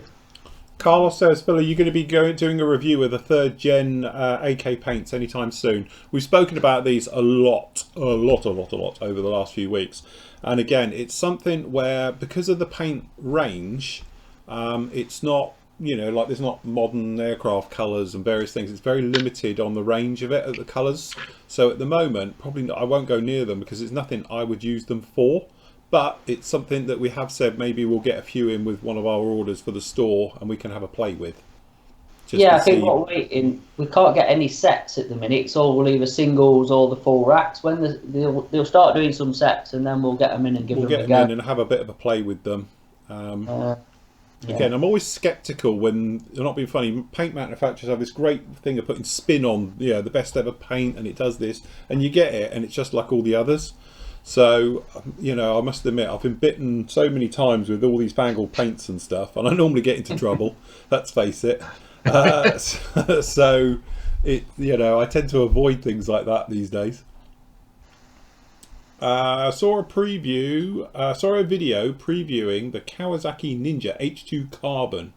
So went and bought it. When are you going to do a video build, or have I missed it? No, I don't do a video build of everything I review, clearly, because I wouldn't have time. I do like 3 reviews a week, so I'd never be able to keep up with them. I probably will be doing something very similar to it. I've done bike reviews, builds anyway, they're on the site. But that particular one, as I say, I have it here still. Have I, or you had it back? No, I've still got it here. Down here, but as I say, I probably will do something with another Tamiya bike. As I say, I've got my one up there, and I absolutely love that Ducati. It's still one of my favourite builds of all time. So I don't know about that one though. Don't know. Probably will be doing something very similar though. Big Dog in MO says, hello from St. Louis. Finally got to watch live stream whilst working from home. Love the show and the site and the community. Keep calm and wash your hands. That's it. yeah. That's it. That's the message to everyone. And Stephanie, as I've got decals going to you, Stephanie. They went out today. So when you get them, I don't know. But I have sent out your decals today. So they are winging their way to you. Cool. Right, go on then, show us a catalogue. can't because you can't see the You overhead. have to go like that. No, Just hold it it'll up. fall to bits. It's blooming like I need some white gloves on and stuff. Go on, just show us the Tell you what I'll Matchbox do. one. I'll log out of Skype and just see if I can get this camera working. So I'll be back in a moment. Okay. All right. Yeah, go on in. Okay. All right then. This is it. We While won't see you're him doing again. that, there's a question in the chat, and it's David who's built the Lightning. Yeah. He's got the upper camouflage grey and green on, and he's got black primer for the natural metal that's underneath. And he's asking what AK paint colour should he use for the natural metal surface on his Airfix Lightning.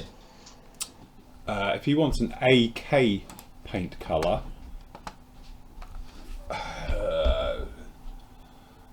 see, it's very. To be honest with you, the trouble with the AK paint ranges, they don't follow that standard way. They're all very similar. And all the rest of it, but the thing is, on the Lightnings, isn't it? It's not metal, is it? It's painted silver. I think this one, it's one of the old ones, so it is might be natural. metal. Well, I mean, I've got the dark aluminium, which is probably not. Which is probably what I was going to say, because I quite like the dark aluminium. It's my usual go-to aluminium colour, because I find them, all of the AK ones, a little bit shiny. They're all a little bit blingy, shall we say. I got the extreme metal ones. Remember when they came out and there was a bit of a debate about if they'd lifted? But I'm not being funny, but they're like the same colour. Yeah, I know. And to be honest with you, that's a very true statement, because when we did it on Buster, we did it in segments, and you couldn't tell the difference from one end to the other. And that was my point. And actually, I do say it in the review. The colours are all very, very similar. But my go-to colour, and the reason I've got a lot of it, is the actual dark aluminium. My two favourite colours, to be honest, with them is polished aluminium. If you want to go for a proper showbird shiny one, is polished aluminium. For everything else, I use dark aluminium, purely because I find the normal aluminium too shiny, if that makes sense. Yeah, a bit bright. Yeah, it's a bit bright. I personally would go along with the thing of going with the dark aluminium if you're going for a metal look. Yeah. I mean, you can always. I mean, the other question that's followed up from there is how you weather natural metal finishes. Well, you've got options on that. If you want to have a look at, because I've done it on when I did like the bear, the big old bear, that was a classic. Yeah. Because we went through weathering that monster, and again, the way I did that was a little bit of post shading, but also going around with different shades of metal as well. So when we did the video build, why not a video of it? I thought one of these was a video. No, it's not. Okay, so when we did this one, obviously I weathered it and went through the motions of it, and it was using different shades in between. Like you see a little bit of post shading going on it. Yeah. Sorry, give you a better picture. You can see obviously the various ones we went through it on here to give it that sort of, you know, without being too, you can probably see a little bit of post shading in here. So we just went around, and with that one I got a feeling, what did I use with that? I can't remember what I actually used that. I thought it was Durall aluminium or something, just over the top of it, just to break it up. Only did it last year, feels like a lifetime ago. Right, re-riveting that thing. That was a fun day, look at that. The size of that bloody thing was huge. Yeah, there you go, safety first. So, yeah. I mean, you need to get, the trick is they sort of oxidize, don't they? Yes. So, George's got a good point. Looking at your F86 Sabre build, Yeah. might be a place to look at the shading. The And weathering, again, rather. you know, when we did the Sabre, which is probably the good one actually, because that's the more modern one. Only did it a couple of months ago. So yeah. So like the Sabre, this was done, you know, with the polished aluminium, and we went through it with that one, just to give it that sort of look. And again, it's just that thing of breaking it up with different shades. But again, it depends if you want it. This one I did pretty shiny, pretty glossy, just to give it that sort of nice look with it. But again, it's one of those ones where it depends on how weathered you want it to be. You know, some people like them pretty much beaten up. I tend to keep them quite clean. And going through the motions. Hold on, I'll have it up here. See this here, it's quite a good photo. The reason we put this one in is the difference between silver paint and metal finish. So obviously there's a huge difference between the two. It's when we just done the Hunter and the Sabre at the same time, so you can see it. The trouble is the camera is a nightmare with metal finishes. It's very difficult to see it. Where wheels, decals, holes, wash off, wash on, sections. Yeah, so this one we used oils, and I think this is probably the smoke, which is like a dark dirt colour with the oils, 005 Abteilung, and then just brushing it neat, and then you just like makeup, just pulling it around just over the panels, so you can see it in here quite heavily, and then literally you just keep rubbing it with a clean brush, and you can fade it, and you can come along with some really nice, you know, sort of subtle weathering, you know. As I say, none of the pictures really show it particularly brilliantly, unfortunately. But yeah, you get the idea with it. It just trying to break it up. But again, it's one of those ones where it's all in the eye of the beholder sometimes. Hello. He's back. Did you get it working? David said he'd like it quite knackered, kind of phrase. So I mean, with lightnings on the underside, I'm guessing he's got it working.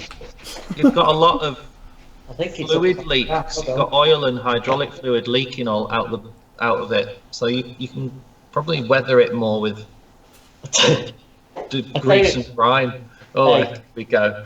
I'll tell you what I've just done, which is not a wise idea. Yeah. Put my glass of Coca-Cola into my extension lead that's in front of me. So somebody goes off air in a minute. And there's an electrical fire. You know why? Because it's crackling like mad. Why? Yeah, this is where I electrocute myself. So can you see this? Yes. So do we want this one or this one? Which Matchbox one shall we go for? Start with the oldest one. The old one. Yeah. All right, so we'll start with the old AMT Matchbox from 1981. Hold on, I'm moving my mouse. So there we go. Oh, look. Look at that. He's probably on the list now, that bloke. Where did you dig these out from? In the loft? And I bought them off eBay. some of them are mine. I think, to be honest with you, I think there's a guy one's Brins, but he's not having it back. Look, the old Corvette. Hold on, we've got a bit of glare there. Hold on, let me try and put you guys on something a bit bigger. Mo, you've got to wait. Seriously, you've got 15 minutes. My sidekick has been abusing me here. Hold on, where are we? Skype. There we go. Right, okay. You see that? Yeah? Yeah. Hold on, I'll tell you what. Hold on one sec. I'm going to try and do something on the fly. Talk amongst yourselves, everyone. Hold on. Sorry, Nath, you're going to get cropped. That's fine. Hold on. Bye bye. Go now. Hey, you're going on a crash diet. Right, there you go. Try that. Yeah? Yeah. So, well, I presume we're in the. Oh, look, there we go. The Barry Sheen I've got. And the. Is that a gold wing? Davidson Classic. Yeah. Here's the 48 Lux, see Oh, look, yeah, we talked about Speed Sprite, yeah. Big layer. Hold on. Who's that? Hang on, make it better. No, that's make it worse, but yeah. Somebody's on about building the Fury. Yeah, that's right. I've got that kit up in the loft. Yes. In the loft, sorry, up on the Leslie's office. Yes. So that'd be That good. Hawker Heart? Yes. I reckon the Hawker Heart still stands up today. Yeah. What? All right, the Fury, do you mean? Yeah, yeah. I remember building the Lysander. There's a Gladiator, which would be interesting. Yeah, there's the Cobra. Jet. Yeah. God. And the Alpha Jet. There we go. Strike Master. Strike Master, yeah. Ah, there's the Harrier, look. Yeah. Oh, good. There you go, look. Nice. Unpainted. There's one for Nathan for Luftwaffe. Yeah. Oh, gosh, please. What about a Armstrong with Sith skin? There's another classic. There we go. Oh, there's that flipping Buccaneer. Here, G91. Yeah. I built the Bowfighter. That's when I first came back into the hobby and joined the site. I built that. Bit Yeah, nostalgic. Buccaneer. A Lynx. Lynx, yeah. They are Nave. No, thank you.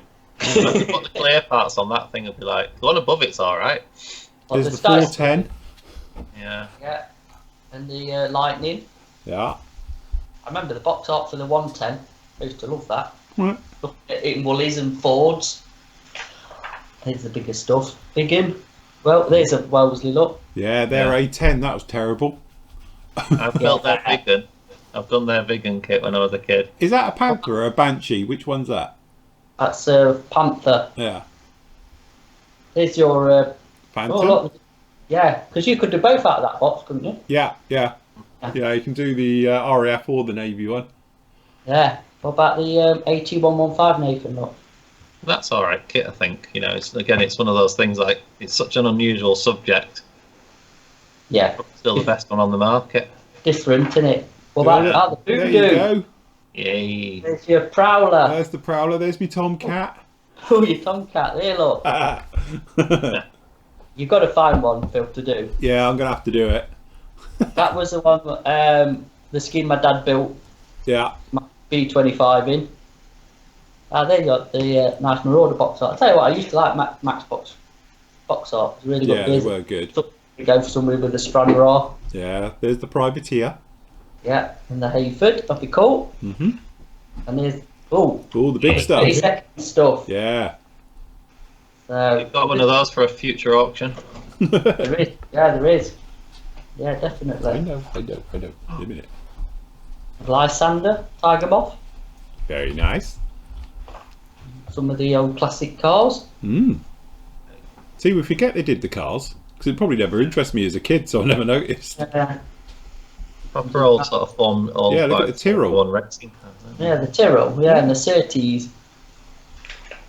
And we've got some ships. Ships. 1/700 scale. Yeah. And then there's the little matchbox, Yeah.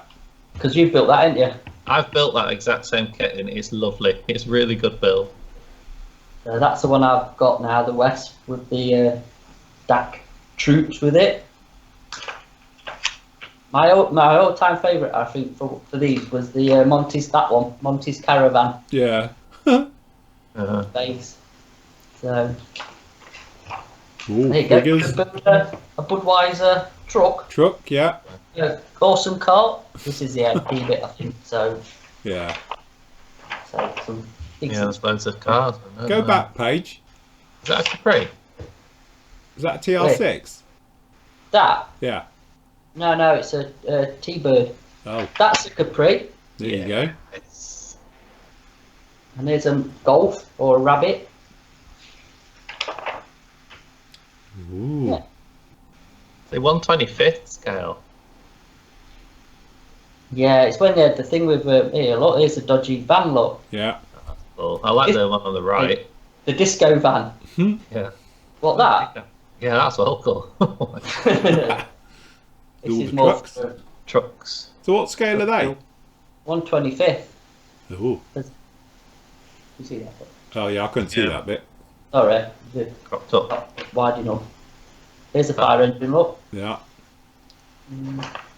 They did some interesting stuff, I think. Oh, Star Star Wars. Trek. Yeah, Star Trek. It's a Klingon Lovely gym. kits. Not many. And Very like I say, good. we've got the later one, but you don't get so much in this, I don't think. This is when they This were. is the era when I was buying this 87s when I was sort of Yeah, look, Nathan, Tornado. yeah I know. I think that's the one that came with Saudi decals as well. Yeah, I think it is, isn't it? And the Buckeye with the Greek. Hmm. Chinooks and all sorts. So yeah, there you go. It's changed one. See, Oh, the they golden probably era that great. was. That was the box art for the 110. Yeah, that's it. Yeah. That's it. What's Yeah. really funny is the range has hardly changed. Look, there's that beaver. It's a Norseman. It's the beaver. On down. Apparently somebody figured up that's the plane that what's his name? The band leader died in. Oh right. Yeah, In the Mood. Mm. Glenn Miller. Yes. There at the end. Yeah. And that's the kit I've tried to build about 3 times and never finished one. Failed. What? Twin Otter. Twin Otter, yeah. I always like the Canadian Yeah. rest scheme, the bright yellow. Hmm. Yeah, there we go. Blast from the past, isn't it? It is, definitely. So next time we'll have another flip for a different We'll one. make our way through catalogues throughout the eras. Yeah. Well, you've got to wait, sweetheart. Trust me, you'll be fine. You can hold off. Right, how are we doing in the live chat? Phil, some years ago, you shot a discarded kit with an air gun. Do you ever do it again? Yeah, it was our section we used to call Destroy My Model, where people used to send me their kits and we'd find ingenious ways of destroying them. We haven't done that for a few years, I must admit. Well, if we can manage to get out for a summer barbecue, I might bring one. Yeah, that's it. Yeah. Yeah, we might all be allowed out of quarantine for the summer barbecue. Yeah. We'll be ready for a holiday by then, I think. Yes. Molly, you're going to have to wait. Sweetheart, look, there's people here watching. Do you want to come and say hello? Come on, man. We have So, no yeah, audience. it's a very good observation. Yeah, on the that crazy box. dog. Lots of two-seater kits. Yes. Look. Yeah, they did. Their two-seater Lightning was quite a thingy kit, isn't it? Oh, probably like the sword ones obviously came out, but that was like decades later, really, isn't it? Oh, Comparison. yeah, there was a huge gap between the two, wasn't it? Right, you're going to have to get off. Yeah. But they were quite good for doing two-seat things, which no other company would do. And that's why Matchbox were quite good, because they would do some really unusual Yeah. stuff. Like two-seat Jag, two-seat Lightning. Yeah, But, I think there's a seat Mirage F3 in there, later one. See, this is what I have to put up with. You see what I have to put up with, you two. Right, Yeah. okay. Take it outside, for Christ's sake. So you never get any work done. That's all right. Lola's now just dragged the other dog clean out the building. Oh, well, keeps them happy. Right, okie dokie. Are we pretty much done then We are, yeah. for today's show? I have got a video. Oi, take it out. Lo, drag her out. Come on. They go quiet. They stand still, both of them. They've got a rope. Oh, they've got a rope each. Yeah, all right. Anyway, slightly off-putting. So anyway, we will be back with you next week. As always, we're going to keep these things going. Don't forget, you can watch now part 4 of this build, which basically talks about filler. I've used 3 different ways of filling on this one. I'm going through the motions of doing all of that one, and then obviously on Monday you'll get about rescribing it and obviously going through the re-riveting phase and then getting into this one. By then hopefully I would have got the paint on it and we'll be moving forward with that one, so that one will be coming along very nicely. And then next week we're going to do loads of other live stuff and moving through and building Matchbox kits. At some point we'll get going with them. Nathan will be along with the next part of his Tornado. Yep, very soon, very soon. And hopefully we'll have, well, Matt will be able to work if we haven't all been quarantined. If not, I'll be in my shed. Yeah, that's it. If not, we'll be on the shed doing this down here as well. So that'll all be good. So yes. Yep. Anyway, I've got a video for you, which sorry, go on. No, nothing. you're Carry good. on. I've got a video that I shot for you, which we did earlier, which is your great work from the gallery. So what we'll do, we'll leave you that one today. But I'd like to thank everybody in YouTube land for all your kind comments and things like that. Don't forget to like and subscribe, and then hit that bell button as well. See, getting it now. And obviously you'll get notifications of when we're doing all the live stuff, because we intend to do a lot of live stuff over the next few weeks to obviously keep you all entertained and that. And as I say, we're going to be doing some building as well and moving forward with that one. Don't forget, you can catch up with all the free videos as well. There's, I don't know, 30 of them you can watch on there, and then there's another 100 for the members and all the bits and pieces with that one as well, as we're making our way through. So have anyone got anything else to add? Are we all done, guys? No, we're all done. All done and all good. Right then, guys, we will see you very, very soon. I'm going to leave you with a fantastic video of all your great work. So say goodbye, guys. We'll see you soon. Bye. Goodbye. Bye. I was not ready to falling like I'm wasted.